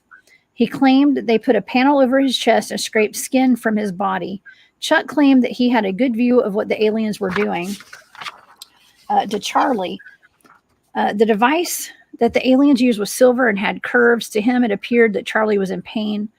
After the session, the men all came together. They learned of what each of them had seen, and their stories seemed to all pan out because they were all similar or like the same story. Okay, so another credible mass abduction account. The Allagash beings are unlike any reported in any other experiences. Check those ones out. They're very interesting looking. Not just the uniforms they had on, but their general appearance as well. I've always found those ones very interesting, and where they might have actually come from. They're maybe from Cassiopeia or somewhere like that. I don't know. It's interesting. Did you ever see what the beings look like? I'm looking for them. Yeah, I just found them. Charles Rack and Andrew. But what does Andrew Basiago have to do with this? That's interesting. Sure. I just looked it up. I'm going to throw something out because I see this keep coming up again. People say, all extraterrestrials are demons. They're all fallen angels. No, they are not. And you cannot say that because you cannot prove that. Okay. And based on my experiences alone, what I dealt with were not demon. Prove that my contact was demon and it was demons tricking me. You cannot. All right. And when you start dealing with the data, like the data Ray has, the majority of these beings are not that, or we wouldn't be here right now. You've got these Right. lower grays, these other things, these reptiles or whatever that are just completely consuming the entire scope of contact. And that is not right. It's not accurate. We would never have been a type 1 civilization here or type 2 if that's true. And what people are saying that you've got a very limited vision of it. I'm sorry if you've had negative encounters, but you can't speak for all of us. Just being honest with that, okay? Because that's got to stop at some being. Otherwise, we're never going to get to a type 1 civilization. Saying that because what the Christian Bible says that, so that means it must be right. They must all be Nephilim. No, they're not. You're dealing with trillions of galaxies, more dimensions than 7 or 8. I had beings telling me to go to the 16th dimension and above. Well, what does that mean? It means we don't really understand dimensions that much or densities. This is serious stuff, and you have to, at some point, the brain entrainment of negativity has to stop. And even other regressions I've done, some of them negative, yes. Some of them, a lot of them positive. So you can't say that and say that about every civilization in trillions of galaxies or even just the Milky Way. And I say that with reality, knowing that there's a slavery problem in the Milky Way especially. You discovered that too. I mean, I already knew that, but TRAPPIST-1. Data? TRAPPIST-1. Sorry, I'm just saying that because at some point we've got to get a balance in these scales. And when I show that chart, that pie chart of rays, it's not what you expected to see. And that one's good for what, 2,800, I think, is on there. And that is amazingly to the positive. The negative is a small part, such a small part that you cannot say through hard data that all aliens and all extraterrestrials are demons. That's bull. Well, for most of us, we can't remember. You've got a very myopic view if that's what you're sticking to. So that's I think most people don't even know they've ever been abducted. Okay, that's number one. But the ones of us that do, I mean, I don't remember ever being abducted personally. I really don't. I'm probably have. It was just contact. In my mind, I've never been abducted. Okay, because I don't remember it. But it doesn't mean that I haven't. But it just I don't in my reality, I have not been abducted because I don't remember ever being abducted. I just remember having contact. And you see, right now, having contact, having experience gets just lumped over into you were abducted. He said, I was not abducted. People call me that. I'm an abductee. No, I'm not an abductee. I don't like when they call me that. I'm an experiencer, a contactee, period. But so is about, and I'm saying this again, I've been proven right now, the platform I have. I've been saying since long before I ever came forward that I believe that almost 80% of our population has had contact. And probably about 70% is unaware of it because it happens in the dreamscape. It happens on a different level. But I mean, it's that's just the truth of it. I'm by no means special. I'm unique because my experiences are unique, but so's everybody who's had them because they're all different for the most part. So you know what I mean? But that's the fun of this whole thing you and I are doing, this whole internet thing now. We can talk to people across the world that's having experiences, whether they be abducted or positive contact. Why come nobody talks about healings, extraterrestrial healings? Preston Dennis written 2 books over it. We never talk about that. You don't see anyone talking about it. He's got hundreds of accounts of that, people getting healed. I've seen people getting healed on crafts. See, we don't talk about that much because it was kind of an astral thing. I couldn't touch things. So for me, it's not quite as real. But I've seen something. Seen people been laying on beds getting healed by a light that looks like silk, a type of a silk-like. It's polarized somewhere that it looks like thin silk, almost spider webs, but it's healing people. It can heal astral bodies too. I know that, but I don't talk about that because it wasn't a physical experience, Oh. And by the same token, I'm not discrediting astral ones like that, but it took me a long time to come to terms with those are just as tangible as the physical ones I had. And I learned through Ray's research and through their whole thing that really the contact like mine, the physical ones, is more rare opposed to the astral ones and the dream ones. I know why, because people don't get sick. You'd have to go through that crap I've gone through. When you can meet them halfway in the energetic body, The dream body, the energy body, does not conform to the same physical laws as this body. And I could say at the age I'm at now, I wouldn't really want to be on one of the craft like I was when I was younger and feel that again. No thanks. I mean, that's for a younger cat. I see why they do it like that. You know, I could probably survive it, but no thanks. Right. Right. Steve has an interesting point, because I've heard this before too. Steve says, I've heard some say if you've seen a UFO or UAP, you've been abducted. What do you think about that? Not abducted. You Maybe mean you've just had experience. experience. And I would say yes, because Maybe, a lot of times I'll tell you, when saying that, it's always the people I meet at these conferences or get with me online or something. They always say the same thing. Oh, I haven't had any experiences. I certainly have had experiences like you, and I pick up on them, the Artron energy, this energy that they have had some type of experience. And first thing I'll ask them is, have you ever seen a UFO? Like one, like before the era of drones, and you saw it and maybe other people in the crowd couldn't? Well, yes. But when that happens right there and you see that, and consciously it may only be for a minute or so, but the information that is relayed to the superconscious and to the subconscious is unreal most of the time. You're dealing with beings on a different vibration. So in that way, it would be an experience, a contact, opposed to an abduction. Okay. And you wouldn't think it, Jessica. You wouldn't think right now that, okay, gotta go Star Trek for you. Sorry. I know there's someone in there that doesn't like it when I use television references. References. They don't like that, and they could suck it. I will keep doing it. If you don't like it, don't listen when I'm talking or when I'm on here. Anyway, straight up. Dang, Barry. With this like a contact Star Trek type. I'm just being honest. I don't owe nobody nothing. If you don't like what I'm talking about, then tune out, because you won't stop me. Period. Anyway, Star Trek wise, you wouldn't think that an entire federation would stop everything they're doing to contact you on the collective conscious level. And that's exactly what's happening.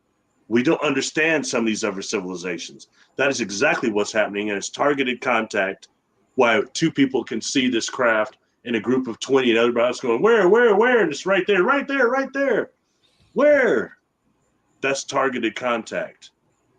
And it does go through bloodlines, through family lines, through soul life memories.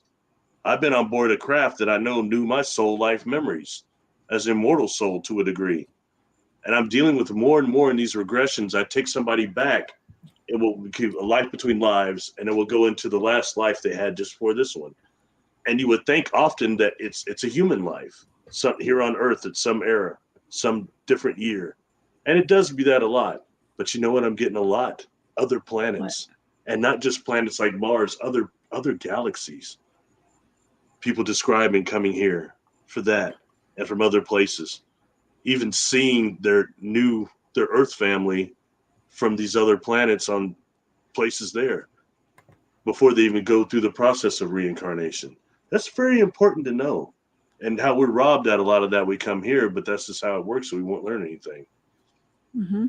Yeah, I wanted to go back to you saying that we don't talk about the upgrades enough and the positive reasons for people being abducted, I guess, or even the missing time that we have, because I was tasked with a missing time incident by Tex. Okay. And Tex Wesson asked me to, he got me to remote view some missing time he had at Brown Springs in Oklahoma. And what the remote viewing data was saying was that he was getting upgrades. Okay, so he was actually being upgraded. It was a terrifying experience, right? But he was getting upgraded. And that's with his senses and his clairsentience, I guess. Okay, like all of his clairs were getting upgraded. Now, he didn't have any recollection of it. Okay, so it wasn't like a terrible experience, but he knew that he was missing hours of missing time during that day. So it wasn't terrible. But he knew that something had happened, and it wasn't terrible because he got those upgrades, right? Do you feel you've ever got upgrades? I mean, Maybe. Maybe so. Actually, I feel like I tap into it myself, but I know that I'm not doing it on my own. I know that I have help. I just don't know where all it's coming from personally. Did you ever think that maybe when you heard the time travel thing, that was an upgrade? Ever think about that? An upgrade. Tromping through the mud and the dirt out there, getting bit by mosquitoes and ticks, and hearing my name or No, I'm talking hearing about when me you from heard that. across the I'm way. talking about when you heard Yeah, that no, time thing. that's what I'm saying. Like I don't know if that was an upgrade. I mean, it definitely, the weeks later when I realized that was my voice, it did elevate my consciousness quite a bit. Yes, it did. But it wasn't that night. It was later when I had the realization that that was Yes. my voice, that I was elevated consciously for sure, because it was really hard to wrap my head around that. Yeah, I was think about it. forced to do it. Yeah, Think about how much more you've learned about time travel since then.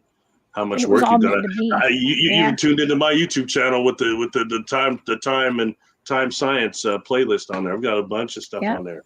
You know, I had I don't talk about it a lot, but I had an experience at 7 years old. A lot of stuff happened to me that age where I actually saw myself.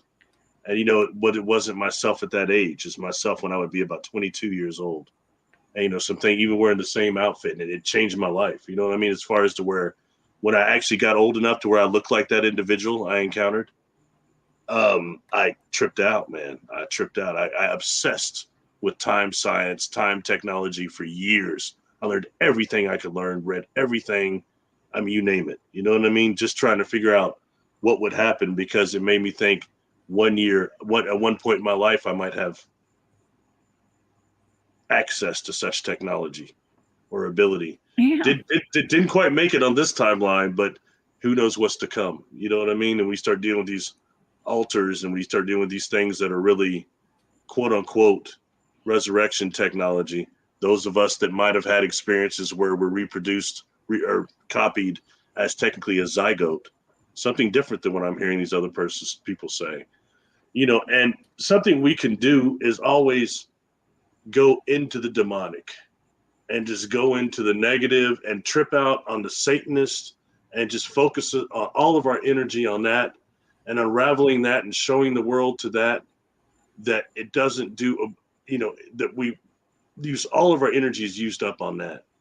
And I'm telling you right now, these things, make sure it's something that helps you to stay conscious and aware during the death process. All this stuff that we hear about, what does it do for us during the death process? How's it going to help us stay aware? Keep us from having our soul life memories, this life soul memory, emptied out into the mind of God. That's what Ray and them and all these scientists are calling it. The philosophers are calling it too. Carlos Castaneda and Don Juan would call it the eagle. The video I release tomorrow is called the mind of God and the eagle. I make some contrast between that. All right, they're saying the same thing. For Carlos Castaneda, they said that the universe itself is shaped like an eagle, and that when we die, we go through the beak of the eagle, and what the beak does, it takes our life memories.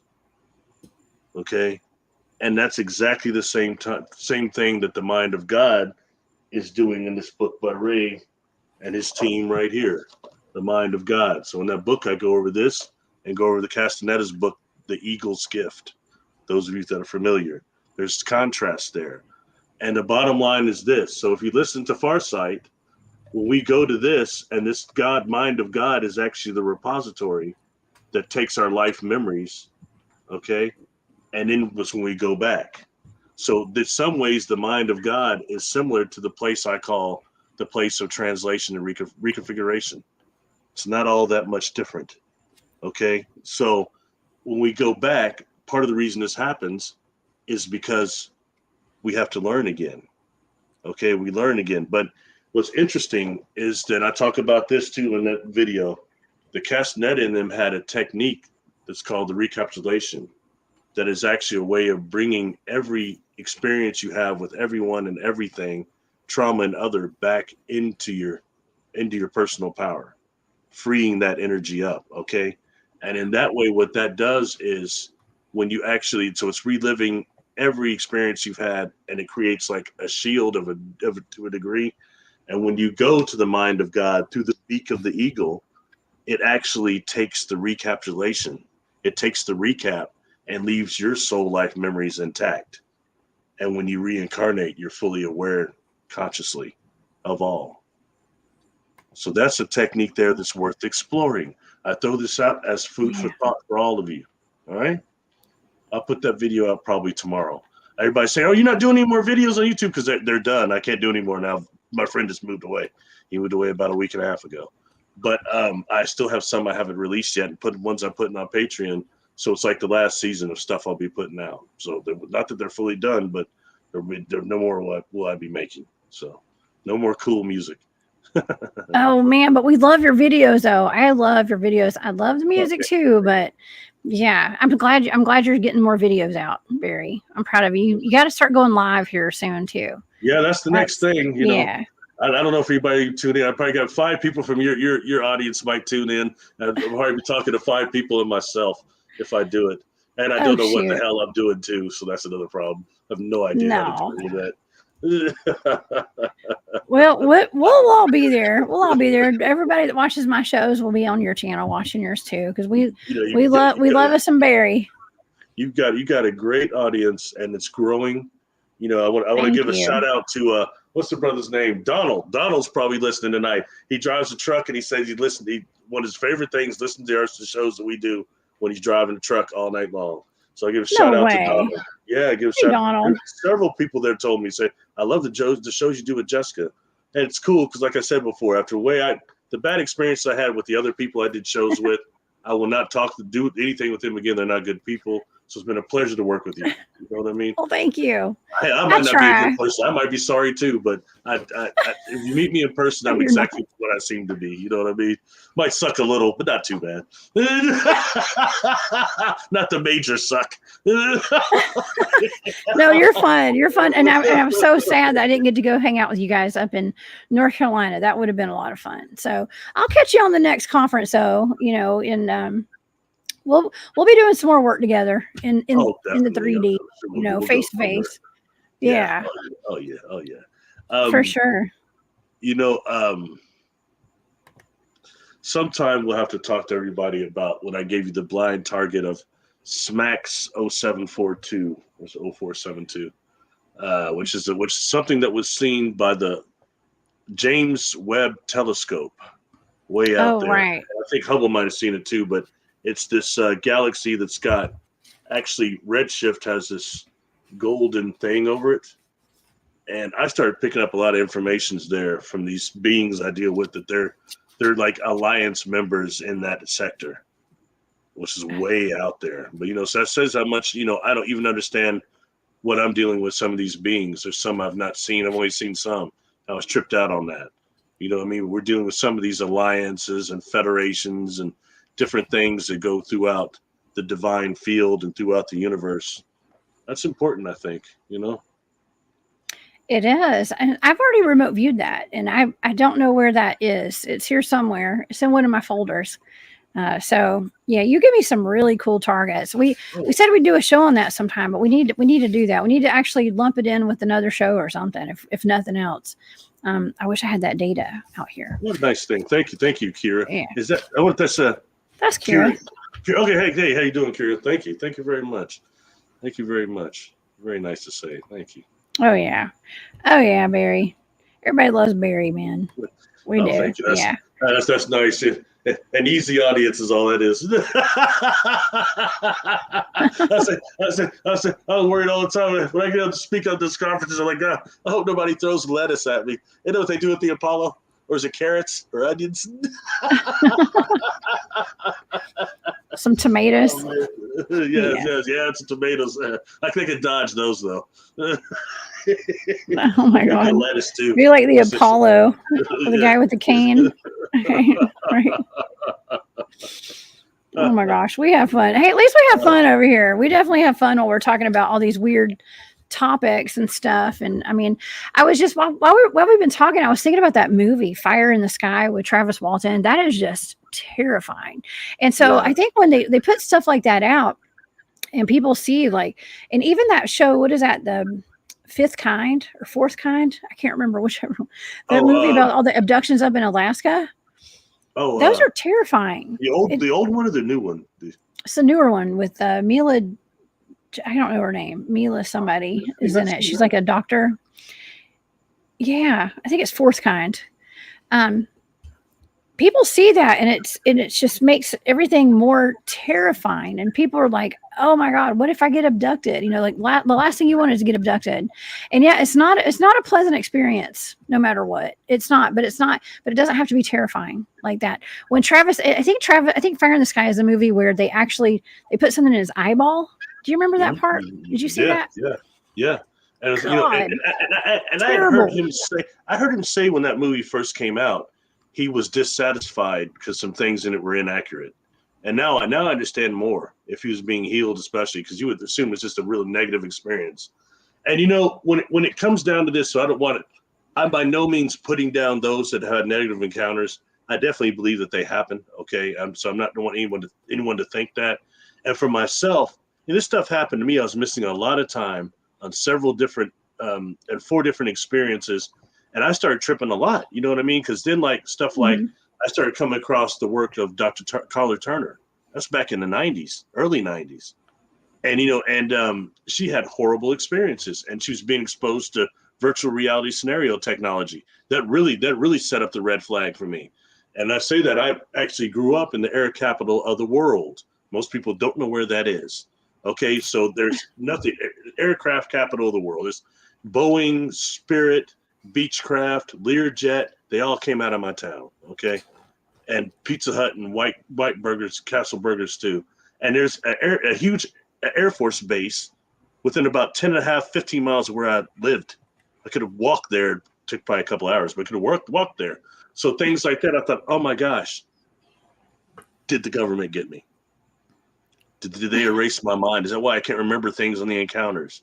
Oh my gosh. But even the person I was with, it didn't feel like that to either of us. I don't think that's not what happened. Because you still have enough memory of what happened, even though it's fading. But then when I first came forward on that piece of crap Australian jackass's show, I had somebody contact me that lived in a couple of towns over from where I did. They spotted certain things I was saying. And then they told me, they said, I used to be in the military, and I think underneath the Air Force base out there, they did experiments on me and made me into a super soldier. And okay, yeah, right. But this cat, he sends me a friend request, and I pull up his deal. I mean, my God, he had a farm way out there. He wanted to come out and skywatch. And this cat looked like, my God, he must have baled so much hay every day. He was bigger. He's bigger than Lou Ferrigno. I mean, so when he says he might be a super soldier or something, I don't discredit it.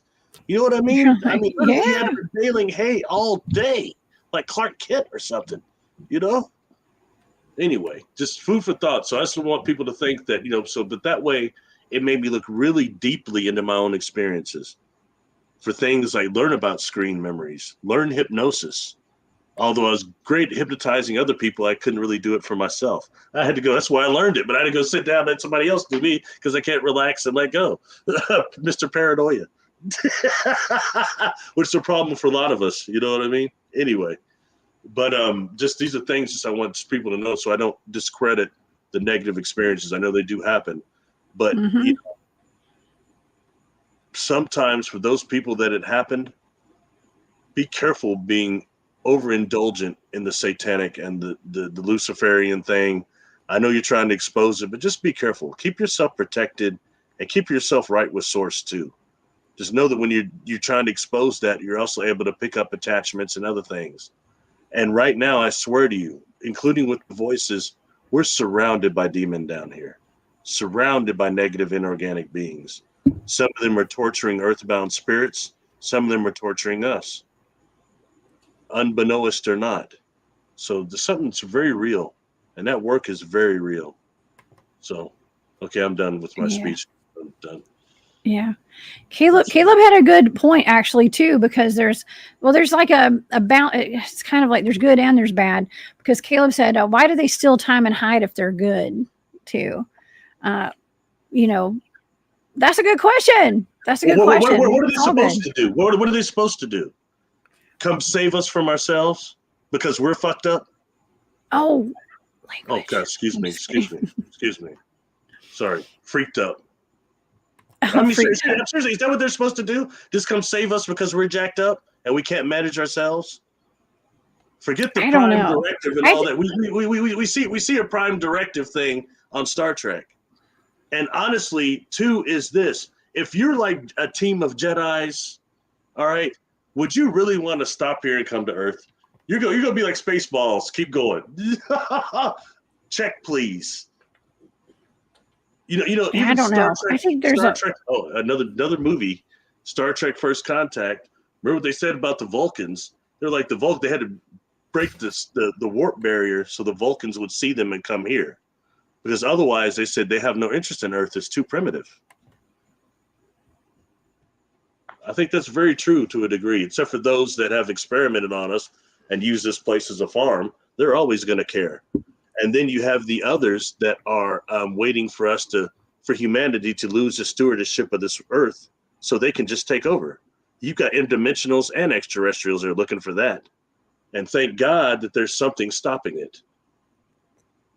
Yeah.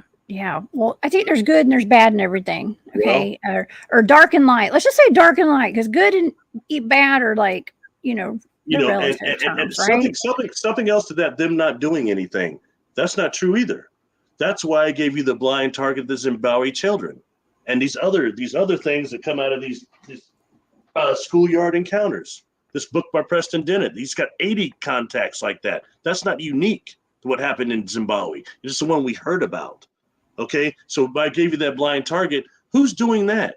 Who cares enough to take time to communicate with children the future and say, don't destroy the Earth?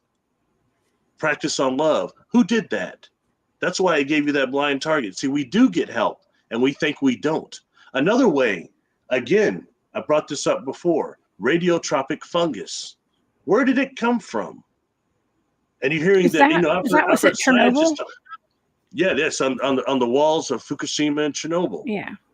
And it's not the only melanin dominant fungus here that specifically converts radiation into gamma radiation into the growth cycle, which is what basically Lou Ferrigno the Hulk does. But where did that come from? You've got some scientists, you don't hear this spoken out loud, saying they suspect that might have come from a type 3 or 4 melanin dominant civilization that's on the pico scale, the miniaturization of contact. And they sent that here to help with radiation cleanup, if we can recognize it. And at what point is it, how much interference is allowed also from a galactic standpoint, openly? And we've got a lot of people getting help. They sure wasn't hiding from me. There's a whole lot of other people they're not hiding from. So that's, that's just that situation. Sorry, that statement got to kind of just sad on the But as a whole, they are hiding, though. I do have to argue the other point. They are hiding. We don't see them. They're not out in the open. See a lot of ships. And if not you're everybody aware, sees all these ships. I see them. Well, I mean, if you have the right frequency, if you have the right goggles, if you have the right technology, you can see them. But for the average human, we can't see them. A lot of us don't see what's right in front of our faces too. You meditate and you really focus, you can see them. Now, as far as those of us that are in the know, as far as the ones that are doing the abductions, they're hiding. That's all everybody's focusing on is those ones. Okay, the abductions and the cattle mutilations. That's what sells. Okay, that's what sells in this media. What I'm talking about doesn't sell. The UFO healings, the two books Preston has, people don't really want to talk about that. They want to talk about what we're talking about right now. That just takes over the whole thing, and that's fine, and it's only going to keep growing because it's all that's focused on. That's how they're getting these negative thoughts, man.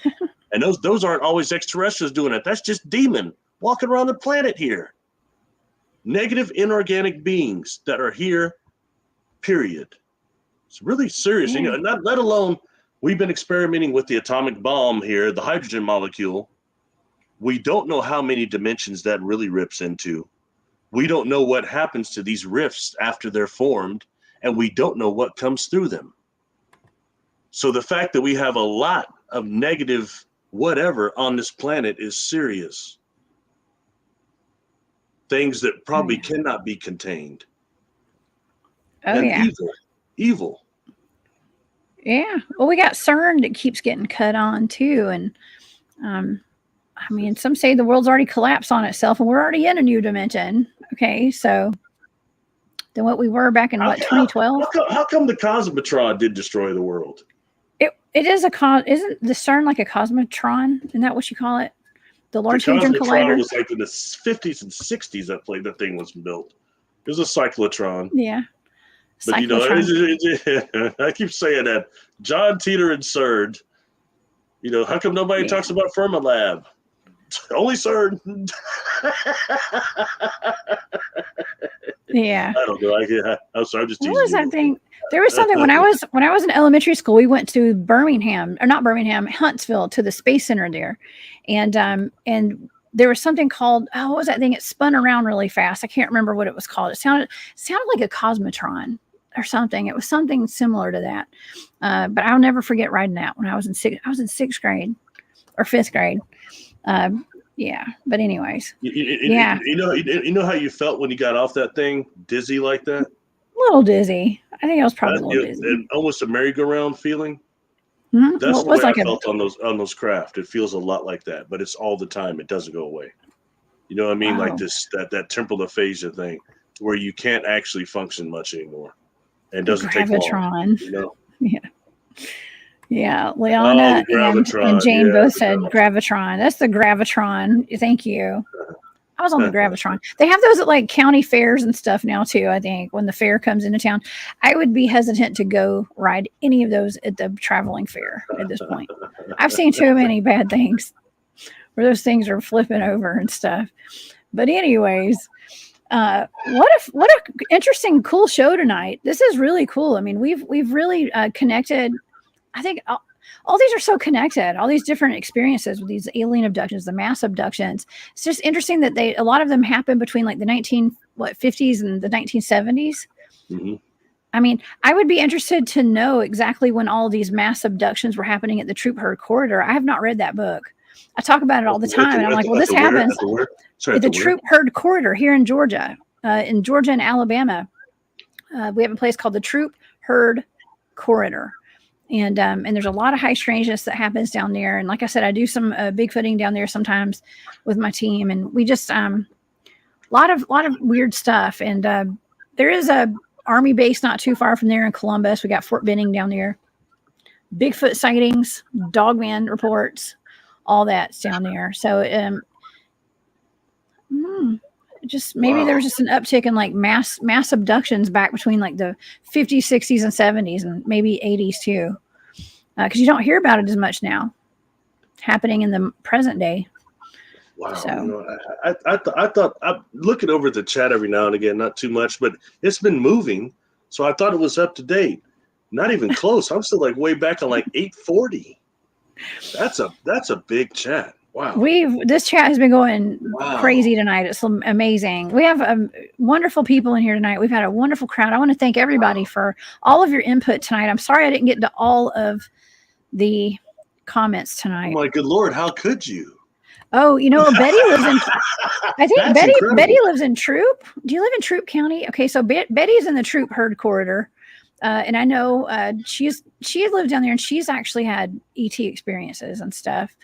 So what are the odds of someone being in our chat tonight? Miss Betty, who lives at the Troop Herd Corridor down there and has had an abduction experiences down there. Wow. That's pretty cool. Pretty cool. Sorry, I was tripped out on that chat. That's incredible. I think that's the biggest one I've ever seen, to be honest with you. I just scrolled down. It took me like the whole time you were talking just to get to 9:20. I know. It's 10:27 over here. We've gone a long time. This has been a long show. So I want to thank everybody for sticking with us tonight. I do. You guys are troopers. And Barry and I get going, and we just keep going. Okay. So thank y'all for bearing with us tonight. I know we pretty much stuck on topic. We stuck to the topic mostly. more than usual. And hey, we went back and forth. I appreciate everybody's input. And I said a few things to a couple of comments, but I didn't mean it's an attack or anything like that. Just we all have our own opinions and stuff, but some things I think we just need to just expand our whole modalities. So I don't discount negative encounters at all or abductions. I know they're very much a fact. I just want to throw light on the other side of it. You know what I mean? So that way that those beings that are coming through the divine field or Makos, Akashic records to communicate with us that no longer exist, they're coming through our brain waves, that we at least have openness enough to accept what it is instead of maybe making it into something negative automatically because we've been so brain and trained to do that. You know what I'm saying? Not that it doesn't already happen, but sometimes our own will can make something into that. You know what I mean? So that's just something to be aware of. Just have all what's that all dice on the table? Is that said? Put all the dice on the table. Something like that. Yeah. All the cards, something whatever. Like that. I don't gamble, so Yahtzee. Yeah. Andrew says there was a treaty prior to the Eisenhower administration. They take a certain number of individuals and military got some tech. It was a trade.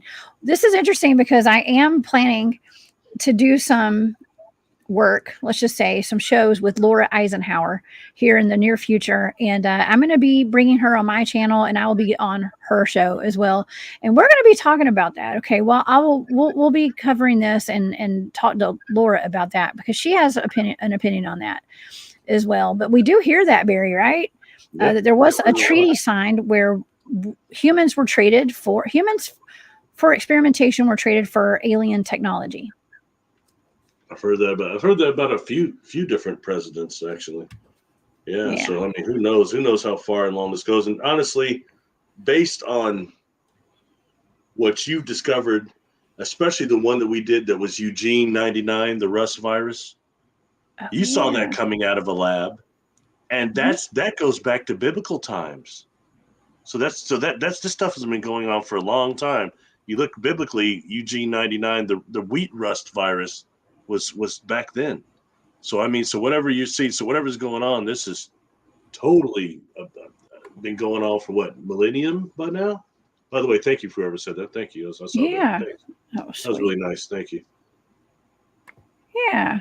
I get worried because sometimes I get on my little tangents. And I think I probably piss off most of the world. So I don't. Like, simmer down, Barry. Simmer down now. Okay. Oh, yeah. No, I'm kidding. Well, it's fun. We're having a good time here. Okay. And hey, Angie. What's up, Angie? Angie says, any abduction stories around Port Royal, South Carolina, and Paris Island is where the Marines do their basic training.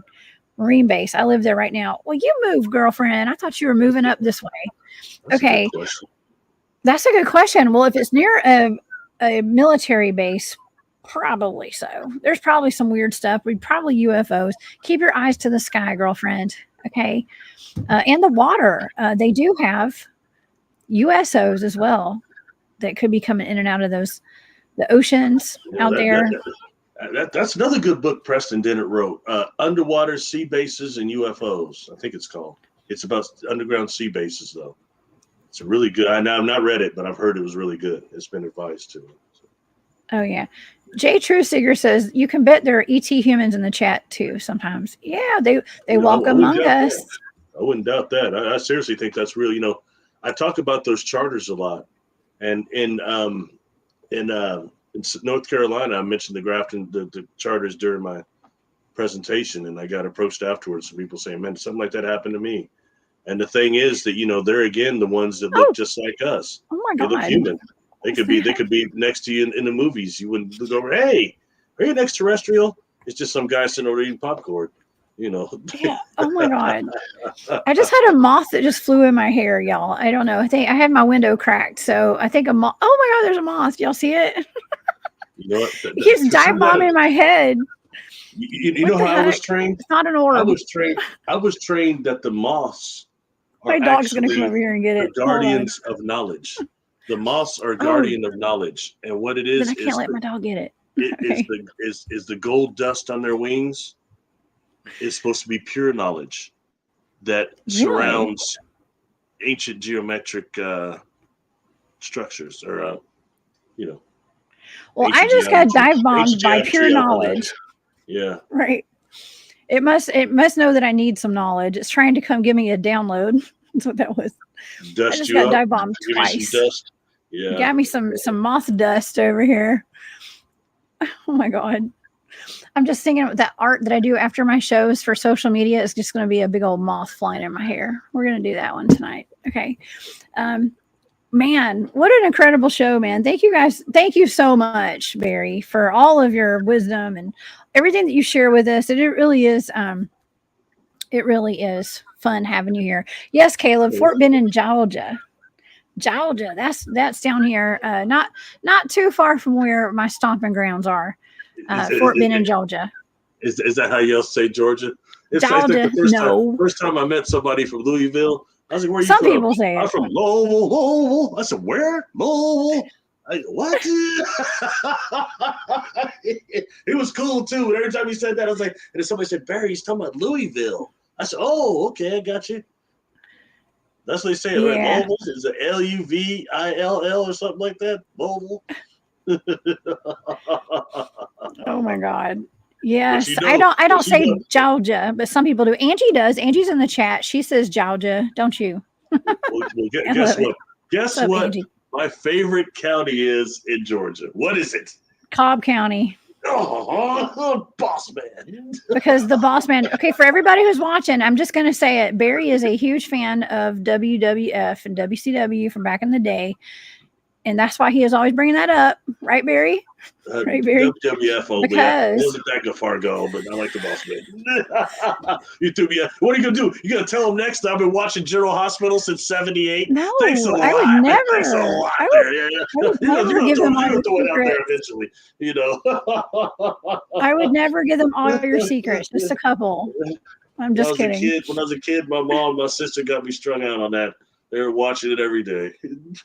Oh yeah. If not in the weekday nights, it was Dynasty and Dallas, and that's Young and the Restless.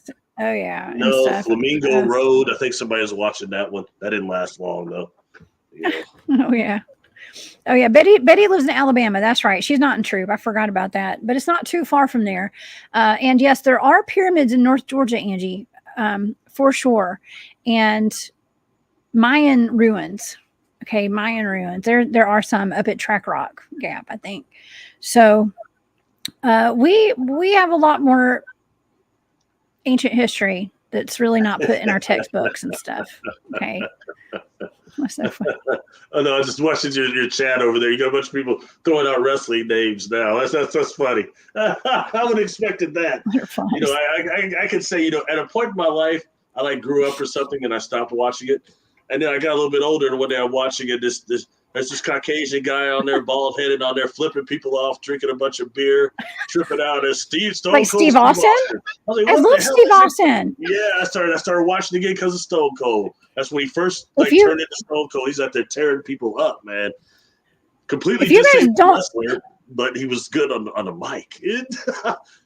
Yeah, listen, if you guys don't follow Steve Austin on Instagram, please do yourself a service. He's got a farm, and he's a farm dude now, and it's really fun watching him. I follow him on there. Okay, is that the Stone Cold Ranch? Is that the Stone Cold Ranch or Broken Ranch or something like that he calls it? It's kind of interesting to watch all those guys that are that age now, like the Undertaker. They're all talking and giving you stuff about that business. It's very interesting and just kind of fun, I think,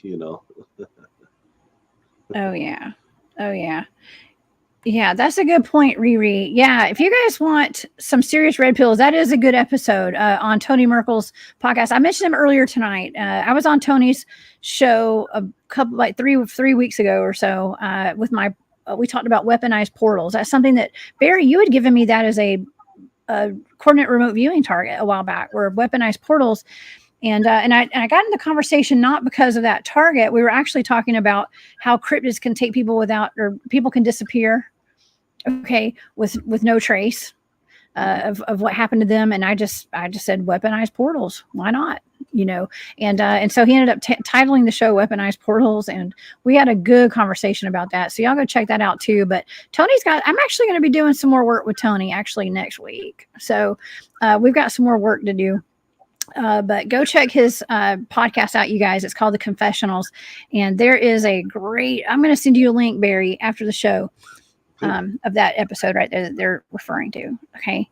But yeah. All right. Well, listen, we have gone pretty late tonight. So I'm going to go ahead and close the show down tonight. And I want to thank everybody for being here again. Kira, thank you for the super sticker, and Cat Chaser, thank you for the super stickers tonight. You guys are that's very sweet, very kind of y'all to do that. Thank you for the support, and thank you to all the moderators tonight. It is the 88 portal, the 888 portal actually. So I wanted to have like a good, feel good, high vibe kind of show tonight. And I know we're talking about weird stuff that may not be so high vibe, but having Barry here, I knew we'd have a good time. Okay, so keep your vibrations high, everybody, and manifest tonight. Okay, manifest all the good stuff for yourselves in this beautiful energy of the 88 portal tonight. So any final thoughts, Barry? Do you have any final thoughts? Sorry about my verbal slip up earlier. Sorry about that. the negative word. No, just thanks for having me on. Thank you for all the people in the chat for not booing me out. And Megan, thank you for having me on. And it was a good discussion. I think we hit some things that were very important all the way around on this topic, and some things surrounding it, the community, all this stuff. I think it's very important. So thank you to the audience, and much appreciation and much love and energy to everyone. Oh, please check out my YouTube channel and subscribe if you could. Press the bell. Yeah, we're going to put that up too. I want to thank Angie. Thank you so much for that super sticker. That is so sweet of you. This is my Georgia girlfriend over here. Oh, that's nice. Yeah, but you live over near Paris Island now, so I think that's South Carolina. So maybe we're going to have to come visit. Okay, I'm going to have to come visit. Take you Bigfoot and Angie. Okay, with Bryce. All right. For people who don't know, okay, I did a show actually with Angie. Angie's the pickle lady, the pickle, and Angie and Bryce from Esoteric Atlanta and we all did a show or two together a while back. So if you guys follow Esoteric Atlanta and Bryce, y'all know Angie too. Okay, so thank you, Angie. You're so sweet. I appreciate you so much. And so yeah, but thank you. All my mods, y'all, have been kicking ass tonight. By the way, every one of y'all posting links. Barry, your links are in the chat. Okay, to Barry's Patreon, to Barry's YouTube's, as Cryptidville saying. And my thanks. It's all in there. My email's barrylittleton13@gmail.com for people that want to book sessions. I have a lot of people to come forward. I don't know how to get a hold to you, so email's the best way. I think I've got it sorted out, so all those blasted website promotions don't group everything in anymore. So you can email me at barrylittleton13@gmail.com. Okay. I think it's not Fickle. Okay. Thank you, Barry, for sure. I was just thinking, I think Angie's company is not called the Fickle Pickle, y'all. Angie, what is the name of your company, by the way? Because I just said it wrong. I said Fickle Pickle, but she's the Chickle Pickle. Or, I can't remember. Angie, I love your company, by the way. I can't remember the name of it exactly, but y'all go check Angie out. Okay. On YouTube, Angie Tillman. Okay.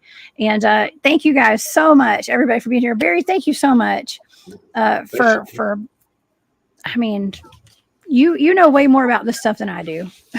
I doubt it. Just blowing hot air. You know way more about this than I do. Blowing hot air. That's it. Like a big balloon. We both are. We both are. All right. Well, okay. That's the Fickle Chickle. What is that, a restaurant? She's got a pickle company. She pickles stuff. Yes, you got to check it out. Okay. Awesome. Yes. All right. Well, thank you, everybody. Enjoy the 888 portal today and all this beautiful energy. And I'm so glad that y'all spent your evening with us tonight. Now, I want you guys to please come back on Saturday night.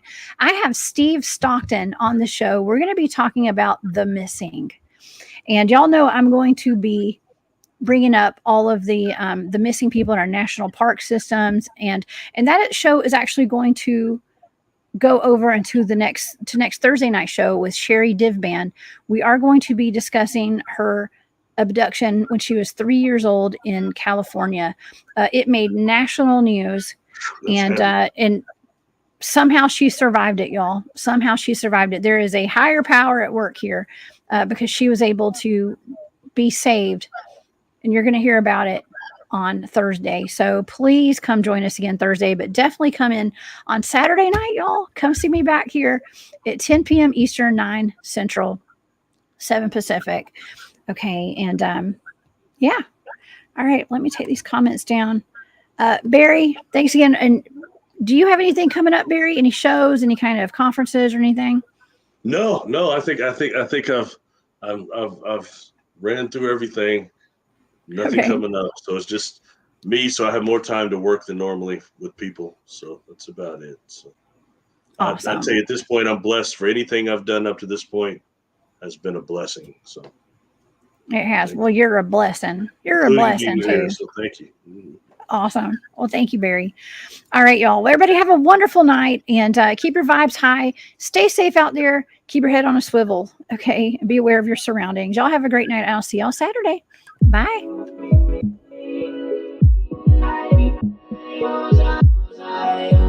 I